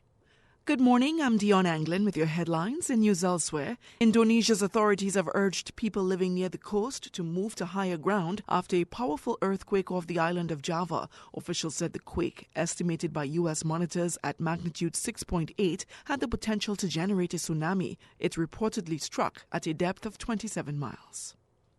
Saoirse Kennedy Hill, the granddaughter of assassinated presidential candidate Robert F. Kennedy, has died.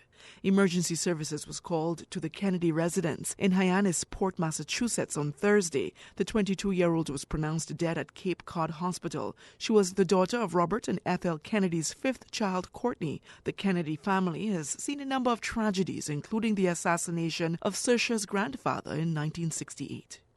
And Katy Perry has been ordered to pay a Christian rapper $550,000 of her own earnings from her 2013 song Dark Horse by a U.S. court. That amount is a part of the $2.7 million award to gospel artist Flame, who has successfully sued the star for copying one of his songs. Her label, Capitol Records, will have to pay most of the total amount.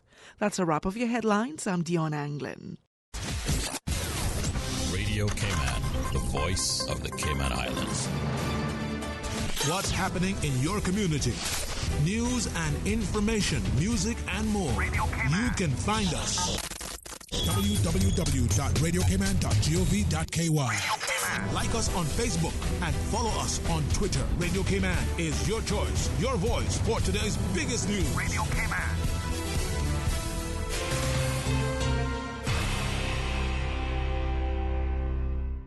For the record, with Orrett Connor. Initiating system. For information that matters. For the record, with Orrett Connor. Continues right now on Radio Cayman.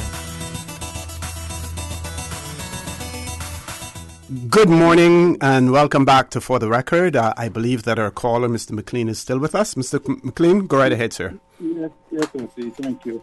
As I was saying, and I think Mr. McLean was speaking to it, I don't know whether that the change with where the judges were concerned, the ages of the judges and how long they could serve was, if it ever came to the legislature or whether it was done by England or whatever, but maybe he can explain. We'll have him explain that for you. What happened there, Gilly, was that you remember there were Alden was premier, Mikiwa Bush was leader of the opposition, and the leader of the opposition came to us collectively. I mean, Mr. Miller and someone else, myself, yeah. And Al and Mr. Eden and Winston. Okay. And told us that they were proposing these changes, and they wanted us to go to discuss, get the explanation from the Chief Justice and his judges. We did go over to the Chief Justice.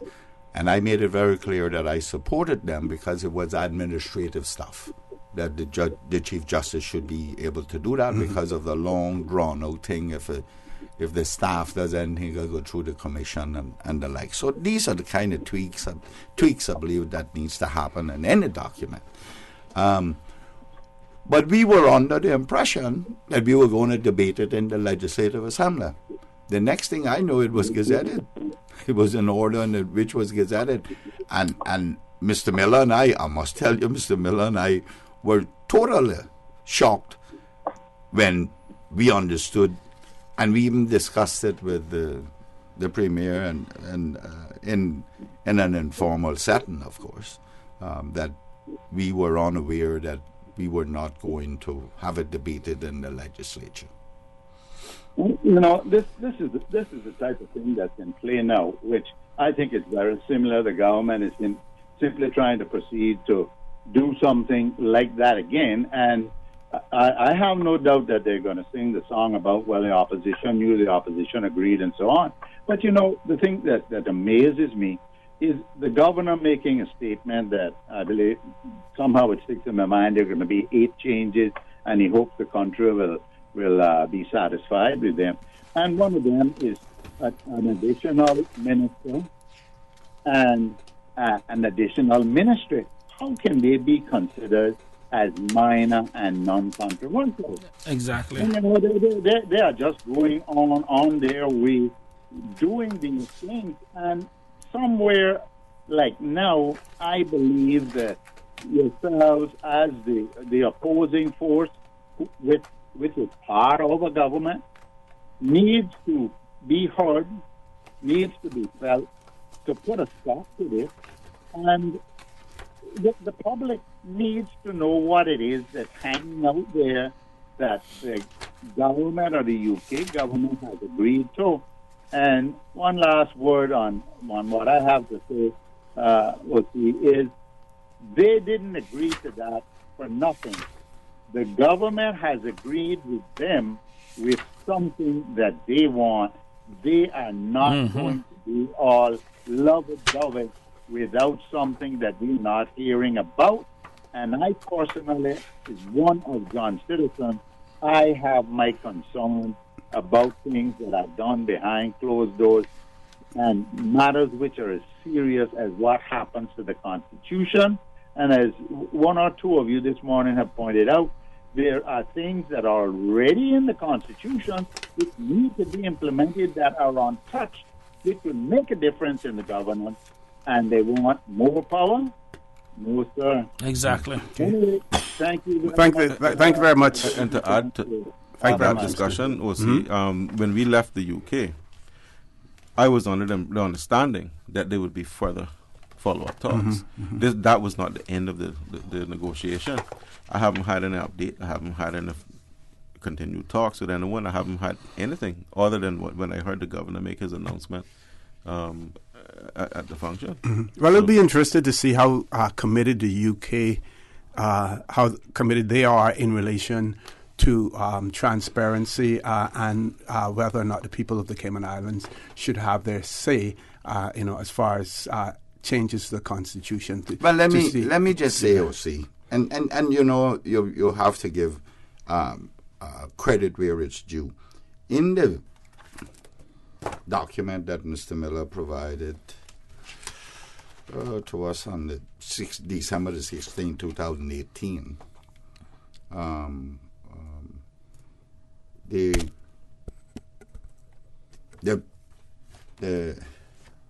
last thing he says in here under the caption, the way forward, is the UK will prepare a letter setting out what has been agreed and prepare a draft order in Council.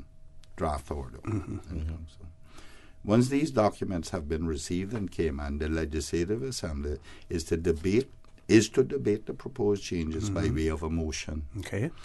The Premier and the leader of the opposition will subsequently formally request agreed changes with a target date of March 2019 for completion of the process. So we know, based on that no referendum is envisaged to take place on any of those issues. Yeah. And then you understand my position now, because the side letter that the overseas minister sent was clear. The letter that Mr. Tibbetts wrote, Mr. Bush back then, was clear, and we was always under the impression that any changes to the Constitution would have been done via a referendum. So you can understand then our, let's use the word, shock and surprisation that this is looking to be done yes, without the consent of the people. Okay. And OC, this is slippery slope we're going on. Okay. It's very slippery. We have been gifted with some cookies. You gentlemen, you can't take them because you're all politicians, so you're not allowed to take gifts unless you register that. No. With the Anything under $500. Register of interest, so I get to eat all of the cookies. No, it's under $500. Before we go there, though, I've been this has been shared with me. And this is under the banner heading Support Our Tourism. It says callers to the various talk shows throughout this week have said they are reassured by the answers from government and would like to remove their names from the petition. If you feel the same way, you can still remove your name even if your signature has been verified. And then there's something else here. It says contact the elections office and have your say if you'd like your name removed from the petition, and it gives a number to call. So what they're basically saying, and off air this morning we spoke about it as well. The government, whether or not they're taking advantage of this, and it's obvious that they're taking advantage of it, but it wasn't the questions that came in and the comments that came in, they weren't initiated by the government, but callers who called in and said, you're not looking at the bigger picture here. No, I'm just clarifying. Okay, but you're justifying them doing it. No, I'm not justifying them doing it. I'm saying I'm just reading out and pointing out the facts, how it developed. I'll give my personal opinion later on that. Okay, we'll take a commercial break. I want to give mine too. Yeah, and you get a political one. You'll get to give yours as well. As a matter of fact, you probably get better opportunities than I will to give yours as well. We're going to take a commercial break, folks. Please stay tuned. For the record, we'll be back shortly. Gym tonight? I have another test today. Wow. For somebody who isn't in school, you've had a lot of tests this week. Well, Vamp Motors is giving out fresh baked cookies to customers who test drive SUVs this month. And since I haven't decided what to buy, I'm just test driving each one to see what I like best. You better test drive that to the gym and back, especially with all those free cookies you're getting from Vamp.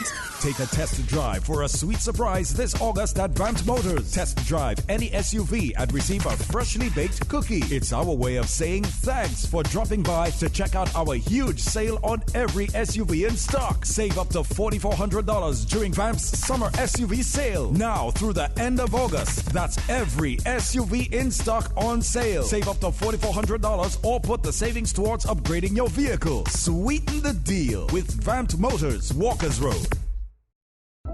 It was a day that changed my life. No words can describe the feelings of seeing my baby boy sick for the first time. The overwhelming feeling of fear to be responsible for his health and happiness became my priority. So I did what any nurturing mother would do when their baby is sick. I took him to get some of the best medicine possible. CTMH Doctors Hospital Pharmacy understands the importance of careful decisions you make every day for your family. Our staff work towards healthcare excellence and providing the most current and up-to-date training with pharmaceutical care, so you can feel confident in knowing that your family is safe with the right medication. At CTMH Doctors Hospital Pharmacy, we take care of your health. Have you seen the latest? Cayman has been ranked the most expensive place to live. It's time to buy smart. It's time to buy Ropers. Find everything for your home and kitchen at low prices at Ropers. Ropers Janitorial, 949-2511. Email janitorial@ropers.ky. Clean up your spending with Ropers Janitorial, 949-2511. Ropers Janitorial also offers complete janitorial service for commercial, industrial, and residential. They get the job done right every time. Ropers Janitorial, 949-2511. Have you ever felt that there is something bigger out there for you? Something more positive, something more powerful, something all good, something bigger than yourself? Do you want to give back to this community? Your community? Together, Rotary Central, Rotary Sunrise, and the Rotary Club of Grand Cayman are hosting a membership meet and greet social Thursday, August 15th at Pepper's Restaurant, 5 to 7 p.m. Come along. Bring a friend. Find out what Rotary is all about, what Rotary is doing in your community. So, see you there, Thursday, August 15th at Pepper's Restaurant, 5 to 7 p.m. We're looking forward to meeting you. Rotary, connecting the world. For the record, with Orrett Connor. Initiating system. For information that matter. For the record, with Orrett Connor. Continues right now on Radio Cayman. Good morning and welcome back to For the Record. Gentlemen, all cookies out of your mouth now. I'm getting to that, OC. So you were on this thing with the what the government withdrawal of has signatures, encouraging people to go and withdraw their signatures. Now, from the elections office, which is independent, using the election office. Now, OC, I said earlier in this show that is the most dastardly act I have ever seen. Here's why, OC, and that I've ever seen in my political career. Here's why. The first thing, what were those people? CPR? The people, the Cruiseport referendum. Yeah. They were of the opinion that there was interference. Would be interference in the process.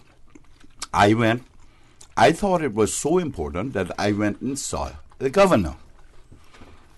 Was it you and I? Yeah. We went and saw the governor, concerned about what Mr. Howell had said. And I said to the governor, you have a problem with Howell. And that problem is Howell is too honest. That's the problem you have. Mr. Howell, my name, Wesley is too honest. And he came out and said exactly what was happening. Anyway, be that as it may, the governor comes out and reassures the people that there will be no political interference in this verification process. That's what he said. And what he meant by no political interference? The politicians he would not allow cabinet to interfere in that process. Okay? That is, I suspect, directly with the office of the elections. And we agreed with that. Yeah. Now, then the government comes out and say, we're not interfering with it. We're going to allow the process to run its course. You don't think that is desperation on their part now? And they want... That is political interference. So if I'm going to be the devil's advocate now, if people, somewhere or the other, either in a call-in show or call a legislator and say, or their representative and say, I signed a petition. I signed it because my understanding of what was taking place then is not what I understand now. I now have clarity on it. What can I do? Can I remove my signature, and how can I go about it? Is there anything wrong in giving that advice? I will give that advice and tell them you need to go and check the election office. But I will not put it up on the website so that it spreads. On the DOT it spreads throughout this country. Okay. Yeah. Okay. That's not fair. Okay. And you can't say on Monday that it will not. There are more people supporting the doc than there are against it, and then out of an act of desperation, you go and use your website, the government website, to try and interfere. It is dastardly, whether you like that or not, OC, or anyone else likes that. It is a dastardly act. And OC, add to that, they had a press conference announcing the selection of the bidder. The premier makes a statement at that press conference saying that almost 700 people were included on the petition. And rejected. Who were rejected. When he knew full well, through the governor, through the cabinet briefings, that the crew CPR group themselves rejected those names, but just listed them at the bottom, saying, these were questionable. We're not including these in the final tally. These were set aside, separate, but they still let the elections office know. I guess they want to be fully transparent. The Premier then takes it upon himself to twist that around and say that they submitted bogus names and duplicates, people who couldn't vote. That is undermining the whole process. So much so that even he needs to apologize to the people. Had to come out and correct him too. Yeah, now the elections office has come out and said no. Actually, the Premier they have laid it all out in terms of wasn't factual. This is the level of political immaturity and political desperation to get power at any cost. No, not to not lose at any cost. Where everything gets trampled on.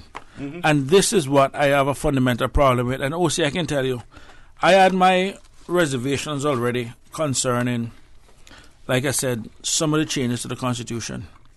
And the behavior that I have seen, I can tell people, if you go and read your political history, I would like to say to you that this is new, but it is not.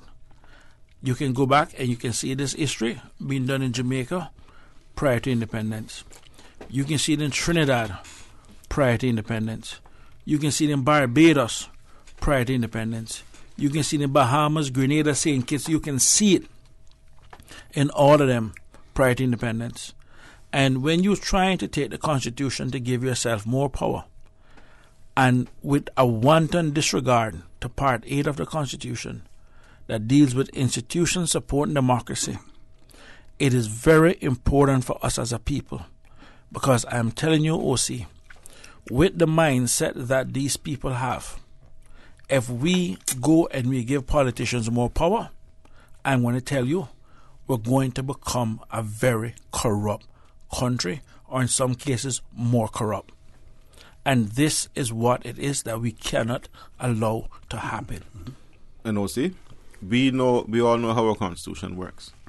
I am calling on the government backbench to grow up here and speak up, because you have Barbara sitting there, you have David sitting there, you have Austin sitting there.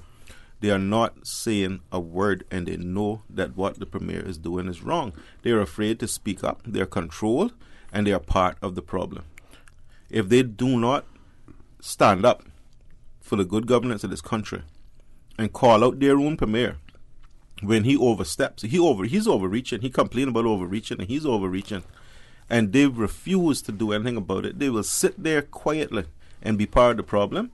Then they all have to go at the same time. You can't be complaining about overreach from England on our governance when you're overreaching right here in the Cayman Islands. I'm going to say this much, and I'll ask my colleagues to forgive me for what I'm about to say, but I'm just going to say my personalities. I have had policy disagreements with Marco when he was minister. I've had policy disagreements with Wayne when he was a minister. But one of the things I cannot say about them is that they were yes men, they were weak, and they were pushover. And I can tell you, when I sit back and I look at the government bench and recognize that there's nobody over there to challenge the Premier in terms of trying to keep him in check, this is the time I miss those personalities there, that at least one or two members of cabinet was willing to put their foot down. This isn't about, because like I said, I have fundamental disagreement on policies, but I can't take that from their character. When we met with Lord Ahmad, I told him straight, and my colleagues can tell you, I said, what you have done in Cayman is a travesty with the office of the governor. You took the last governor, he left out here in the middle of the night. No one knew why, but that's your prerogative. You then send a new governor here, and you made him interim. The first day he came to be sworn in, the speaker, I think, gave him a bit of advice that, cockroach don't business with rooster fight. The Premier also went on to say that he hopes he behaves good, so the Premier, can give him a letter of recommendation or something to that effect to be confirmed in his role. So I said, you have taken the office of the governor, and you have now replaced him in an interim position where the man is still just trying to keep his job. And I raised this to the governor too, so he can't say that this isn't anything new.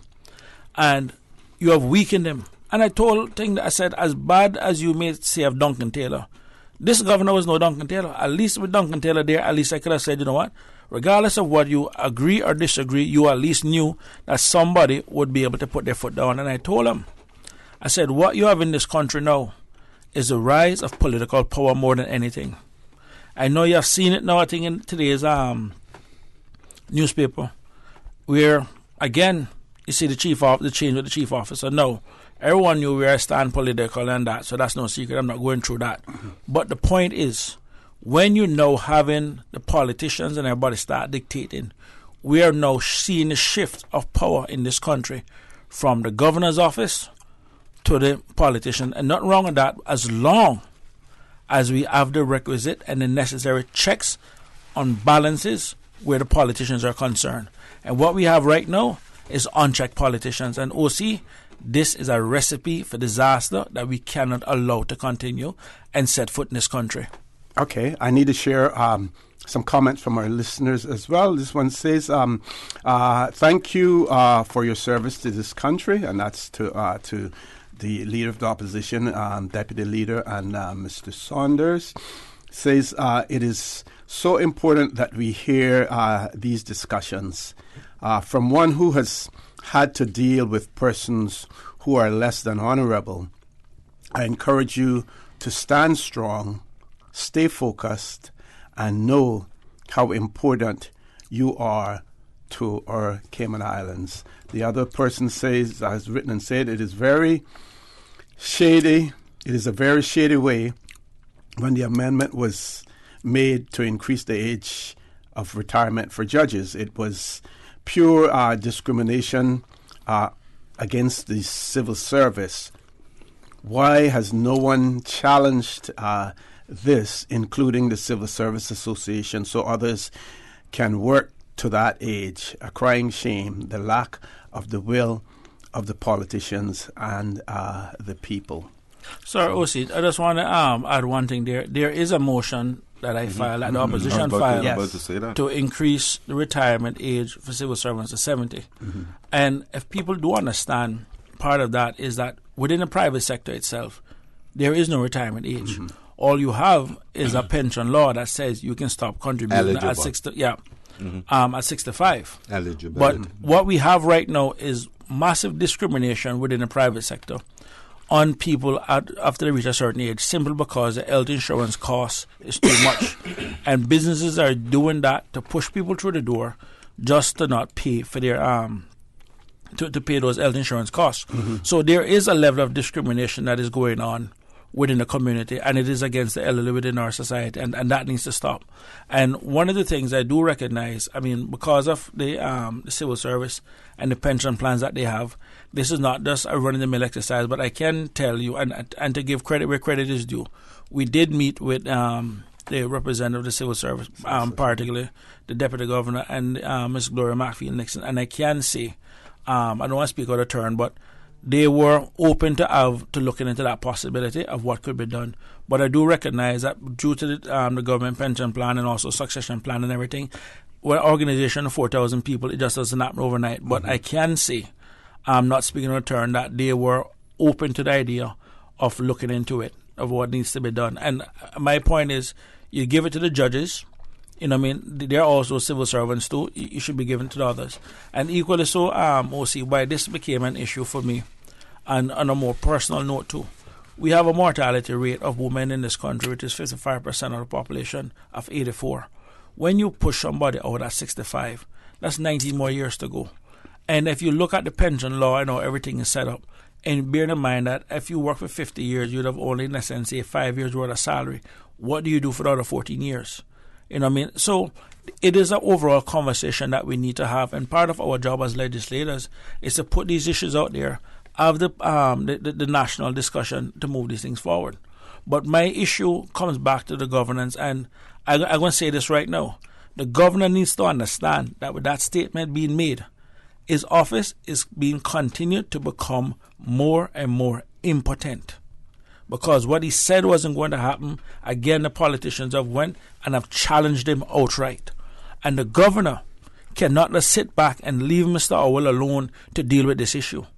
he himself now has to step in. And one of the things I made clear in that meet with Lord Ahmad is the reason why that people initiate a referendum part of the Constitution is important. It is one of the checks and balances that the people have to bring fundamental legislative changes that they think are necessary forward, or whatever action they want forward. And what has happened? The government saw it coming and they did nothing to put a referendum law in place. And more importantly, the governor, who also has legislative power under our current constitution, could have instructed the Attorney General to say, go and put a referendum law in place for when this come around. So all of what we're having right now doesn't happen. Mm-hmm. So what we have now is a failure of serious governance, both on the governor and on the elected government that's running. And I'm going to tell you, OC, if they can't do the job, they both need to pack their bags and go. They're not going to turn my country into what they have done in other places. It's not going to happen. OC, just following on that very quickly. We're missing our break. The Premier and the Deputy Premier is blowing smoke. These are smoke mirrors. They, in one breath, say that they are going to respect the Constitution. Oh, we are going to respect what the wishes of the people, and that's the Constitution, and the what have you, and the blah. And when I question him on the floor of the Legislative Assembly on whether or not the government had decided that this was now a matter of national importance, the doc, which would fall within the remit of the people-initiated referendum, he said he was taking legal advice on that. That's why his response was to me, all they're doing is blowing smoke. You will be able to say you heard it here. You think this is over?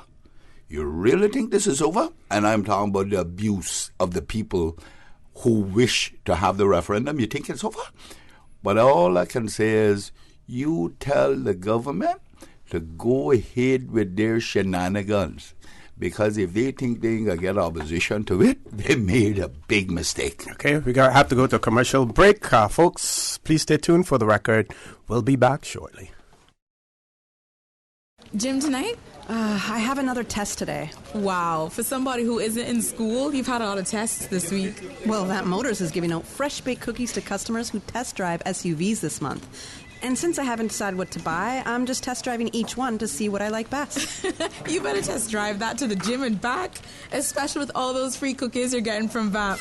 Take a test drive for a sweet surprise this August at Vamp Motors. Test drive any SUV and receive a freshly baked cookie. It's our way of saying thanks for dropping by to check out our huge sale on every SUV in stock. Save up to $4,400 during Vamp's summer SUV sale. Now through the end of August. That's every SUV in stock on sale. Save up to $4,400 or put the savings towards upgrading your vehicle. Sweeten the deal with Vamp Motors, Walkers Road. Sometimes having a middleman is not a bad thing, especially when it comes to insurance. Do you know that when it comes to cost, ease, speed, and peace of mind, insurance brokers ranked higher than when customers buy direct? So, for all your insurance needs, call Fidelity Insurance.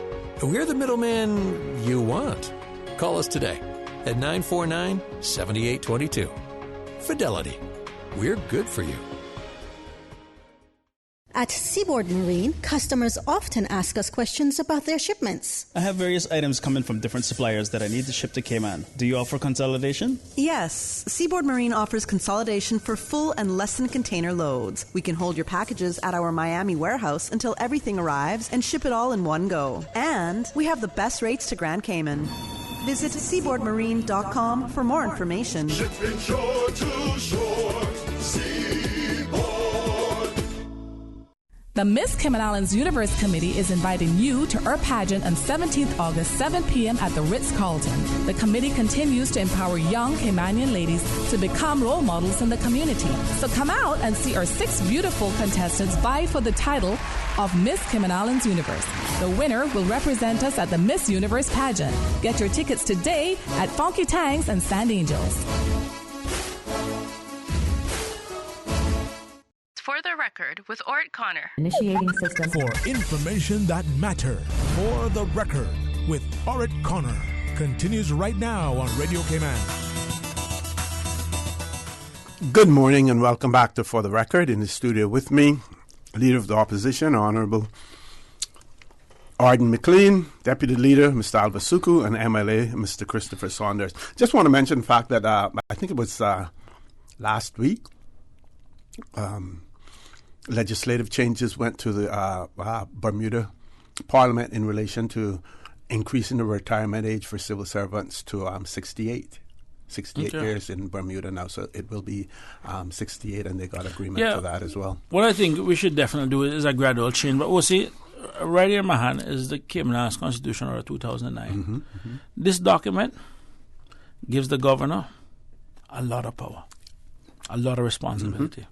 The governor will sit down and tell you that good governance is his remit.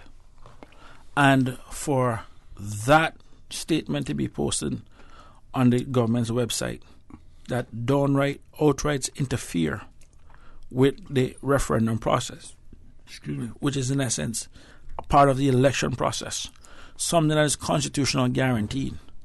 And for the governor's office to be quiet on this, it further emphasizes the point that I'm trying to make, why it is important that Part 8 of this constitution be fully implemented for the proper checks and balances. Because if we are to sit down and wait on any person appointed from the UK to save us from these politicians that we have, it's not happening. And this is living proof. Because the governor himself, that no civil servant should, because somebody had to have given the okay for that to even have gone on the website. Somebody who is a civil servant had to have approved that. And OC, the thing about it is this, and this is one of the points I made to those people when we met. Where the Caribbean fell down, and they have some of the best written constitutions on paper, but where the spirit has never been carried out, is most of the people, and you take like Lord Ahmadi is a lord, that's an appointed position. You do not fully understand the alpha personality it takes when politicians bring to the table. Say what you want to say about the Premier. He is a political savvy person. You can't take that from him. The things that he can see, the chess moves that he moved 5, 6, 7 times down, a person who's appointed governor or an appointed lord cannot see coming. They cannot understand. There's a certain amount of acumen that you need to do this job. So you need people who understands this thing to deal with those kind of people. And as young as I am elected, I'm not even going to tell anybody I'm even anywhere close to the premier level of savviness. He's been in this business a long time. But I know this gentleman can do it. There's no doubt about that. And that's why it is important for us. You got to call a name because for those people who are not looking, watching on television. Sorry, Mr. McLean. I'm talking to Mr. Ard McLean. They both came in together. And you can directly understand that. I mean, the speaker too, no one can deny these people level of political savvy or political acumen. Don't leave Juliana O'Connor. And when you're elected, you get to see the movements of these people within the Legislative Assembly. Mr. Anthony, I can tell anyone, I never appreciated him until I got elected. I can tell anybody that. And I can also publicly say, I even had to call Mr. Tibbetts myself and apologize to him to say, I really miss you in this house. Now I understand what it is that you brought to the table. Because at least there were some things there that he was one person at least the Premier would have listened to. Now you basically have a Premier inside there who basically listens to nobody. And there's no one there to even tell him otherwise. And I've known that there are members of his government that disagree with him, but when the time comes for it to count, nothing happens. And so, OC, it's important that Part 8 of this Constitution be fully implemented, because if not, we got Banana Republic clear as day in our future. Would you have said that again, I'm going back to hindsight to a certain extent, understanding the level or the level of involvement that you had in relation to the proposed changes, right? That in hindsight, before even agreeing to anything in relation to that, someone should have said and insisted that before we even go any further, we want these things to be. That should have been to me. That should have been the bargaining chip that you had at that point in time. We're not going to go anywhere until what we have in the Constitution is being utilized first. I will say this much: the issue of the UK overreach had to be dealt with. Everyone agreed with that, and I'm not going to sit back and say that. Because that is also just as important as those other things. So you can't say, well, one. And secondly, you can't bargain or negotiate with something someone's supposed to do. But I agree with you to a certain extent, but the UK had already overreached. I know, that had already been done. I know, but that's the reason why it needed to be dealt with. Because we have a financial industry, the livelihood for our country, and all of that also was very important for that to be dealt with. Where I can tell you the issue came is when the Premier decided to use that situation to throw the whole kitchen sink and everything else in it with. Therein lies the problem. That's what if we had just stuck to what we wanted and we agree with, that would have been dealt with. And I would have been happy to have gone out and stand on the same platform with the Premier and campaign as to why these changes would be necessary. But it had to be done. But I need to clarify something. I said earlier this morning, you and I got in the back and forth with the procurement law. Quickly. It says, I misspoke. It says every procurement project being carried out. Okay. And that has not been completed. Been started. When this law comes into force, shall be deemed to be a procurement project under this law, and this law shall apply accordingly. Okay. Being carried out, not commenced. Not commenced. Okay. Carried out. Okay. So it was being carried out all those years. And when this came into place, it falls under that because it wasn't started. Okay. Right. Let's go to the contract was awarded or anything. Then. Let's go to the phone lines. Caller, good morning. Welcome to For the Record. Good morning. Good morning, ma'am. How are you? Morning. Right here trying to put two and two together, but thankful. I was listening to the show the first part of the morning, but I've been away from the radio for some time now. And I just want to say to Mr. Sanders that it is so true that, we are people that are alive. We do not appreciate them until they're gone and it's too late. I don't know why we can't pour the love and attention and affection up while our eyes are open. But I'll leave that at that. I called here this morning to disrespect anyone on this radio station. But I just want to say that today is Friday and the garbage hasn't been picked up yet in the Newlands area. Again. And I cannot understand. Pardon? Again. What I can't understand is that every individual, when they're ready to come on and they pick up this one and they pick up that one, I would like for you guys to give me at least 5 to 10 things that has been done since this new government has came in, which is not a new government, but partial new and old government. I want you to tell me 10 things that you all have accomplished for the people of this Cayman Island. Because Mr. Sanders and Mr. McLean and Mr. Sickle, when you sit down and see how the water bill is climbing, and electricity is climbing, and gas is climbing, and it seems like nothing can be done about it because some people's hands are tied, and those people's hands that are not tied, they can't get forward to help the poor people here in the Cayman Islands.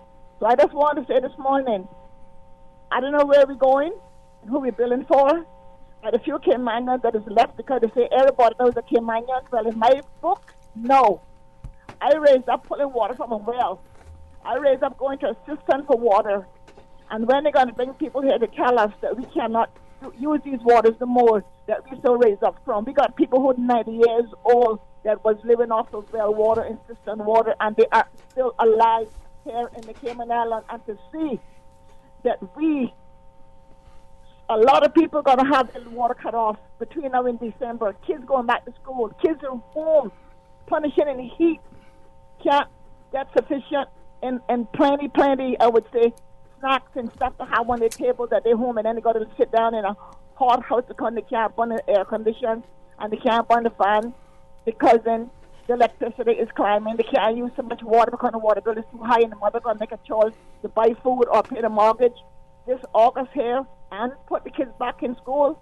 I don't know who we're billing for, but I got to tell you right now, our children is punishing And I am begging this morning, Mr. McLean, to go to your government and ask them to please put a budget in to give our children in all our public schools breakfast in the morning. I'm quite sure if they have a breakfast in the morning, the parents can find a dinner for them in the afternoon.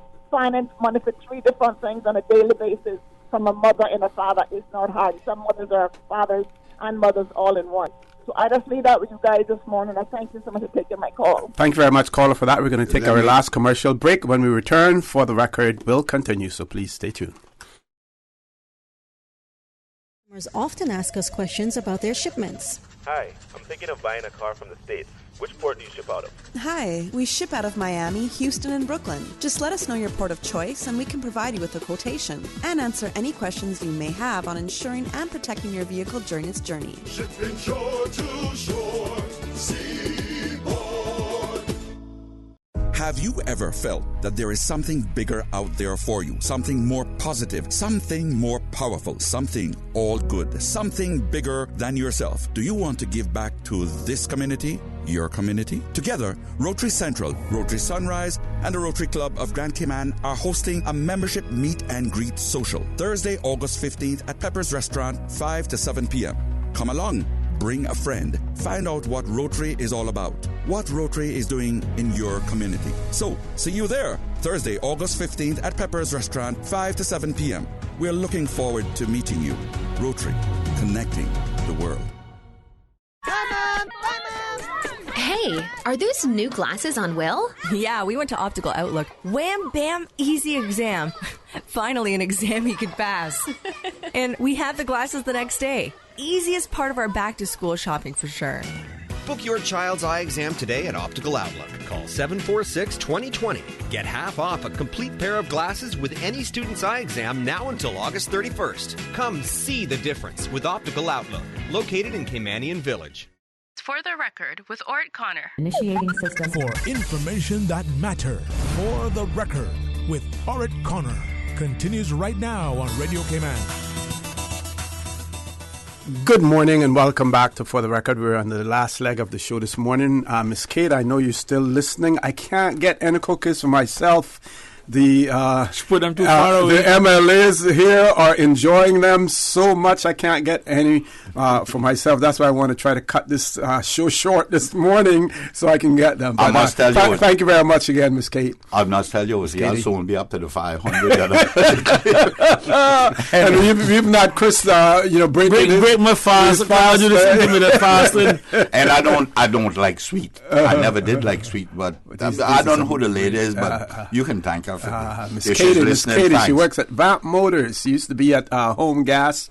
Before that, she's works at, and her husband's name is John, okay, and he's a mechanic at Vamp Motors as well. He's the guy with the white beard, you know. She cook a mean cookie, I can tell you that. Yes. Oh, yeah. Anyway, you want to respond to the caller? Yes. That caller. Couple things.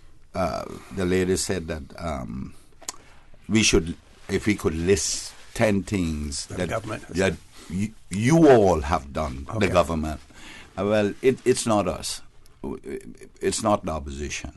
That nomenclature tends to, it might be the wrong thing to, but that's what it has always been, opposition.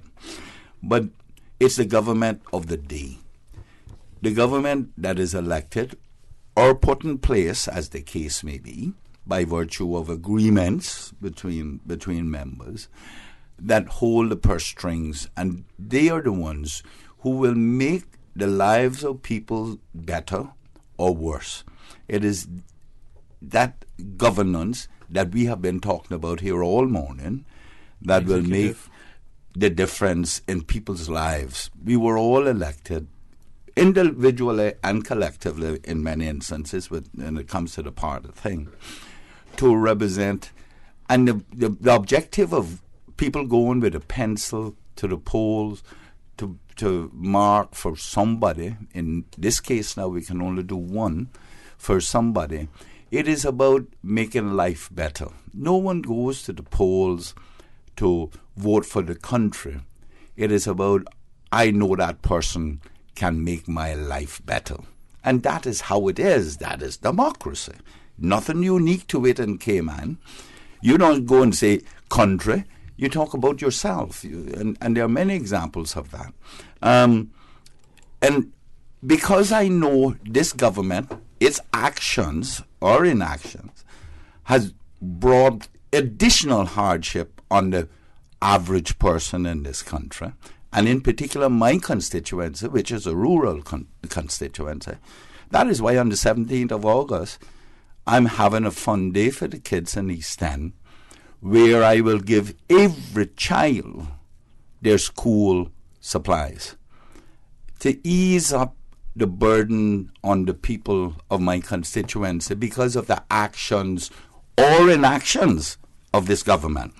Now, what we can do during the budget process, we are allowed to go to cabinet to make submissions, and we can make submissions such as giving breakfast to kids and the likes.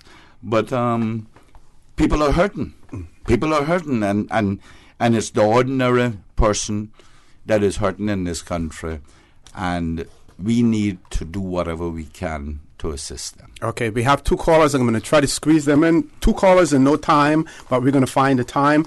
And we just ask the callers to try to be as brief as possible. First caller, good morning. Welcome to For the Record.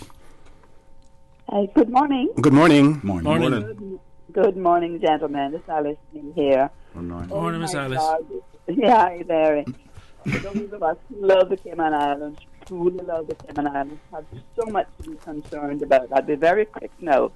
There was a time when a person's word is their bond. Shake hand and you could rely on that person to carry out whatever they said they would do. And that applies so much to politicians. But now to hear with the CPR, the petition asking for a referendum to either vote for or against the school's care, to now have people told that, if you don't want to have your signature on the petition, you signed it, now you want to withdraw it. There was a time when you put something in writing that again was your bond. You wanted to do this. No, people don't need to remove their signature in order to vote in favor of the court when the referendum does come along. Absolutely. They will still have the opportunity to say no, or you say yes, or you say no. So don't remove your signature, because it cannot reach a state in this used to be law-abiding country, whereas if you sign something saying I'm going to do this or I'm not going to, now you're going to just back off, and neither our word nor our signature means anything anymore. But caller, you would admit that it should be that person's right to withdraw it if they want to.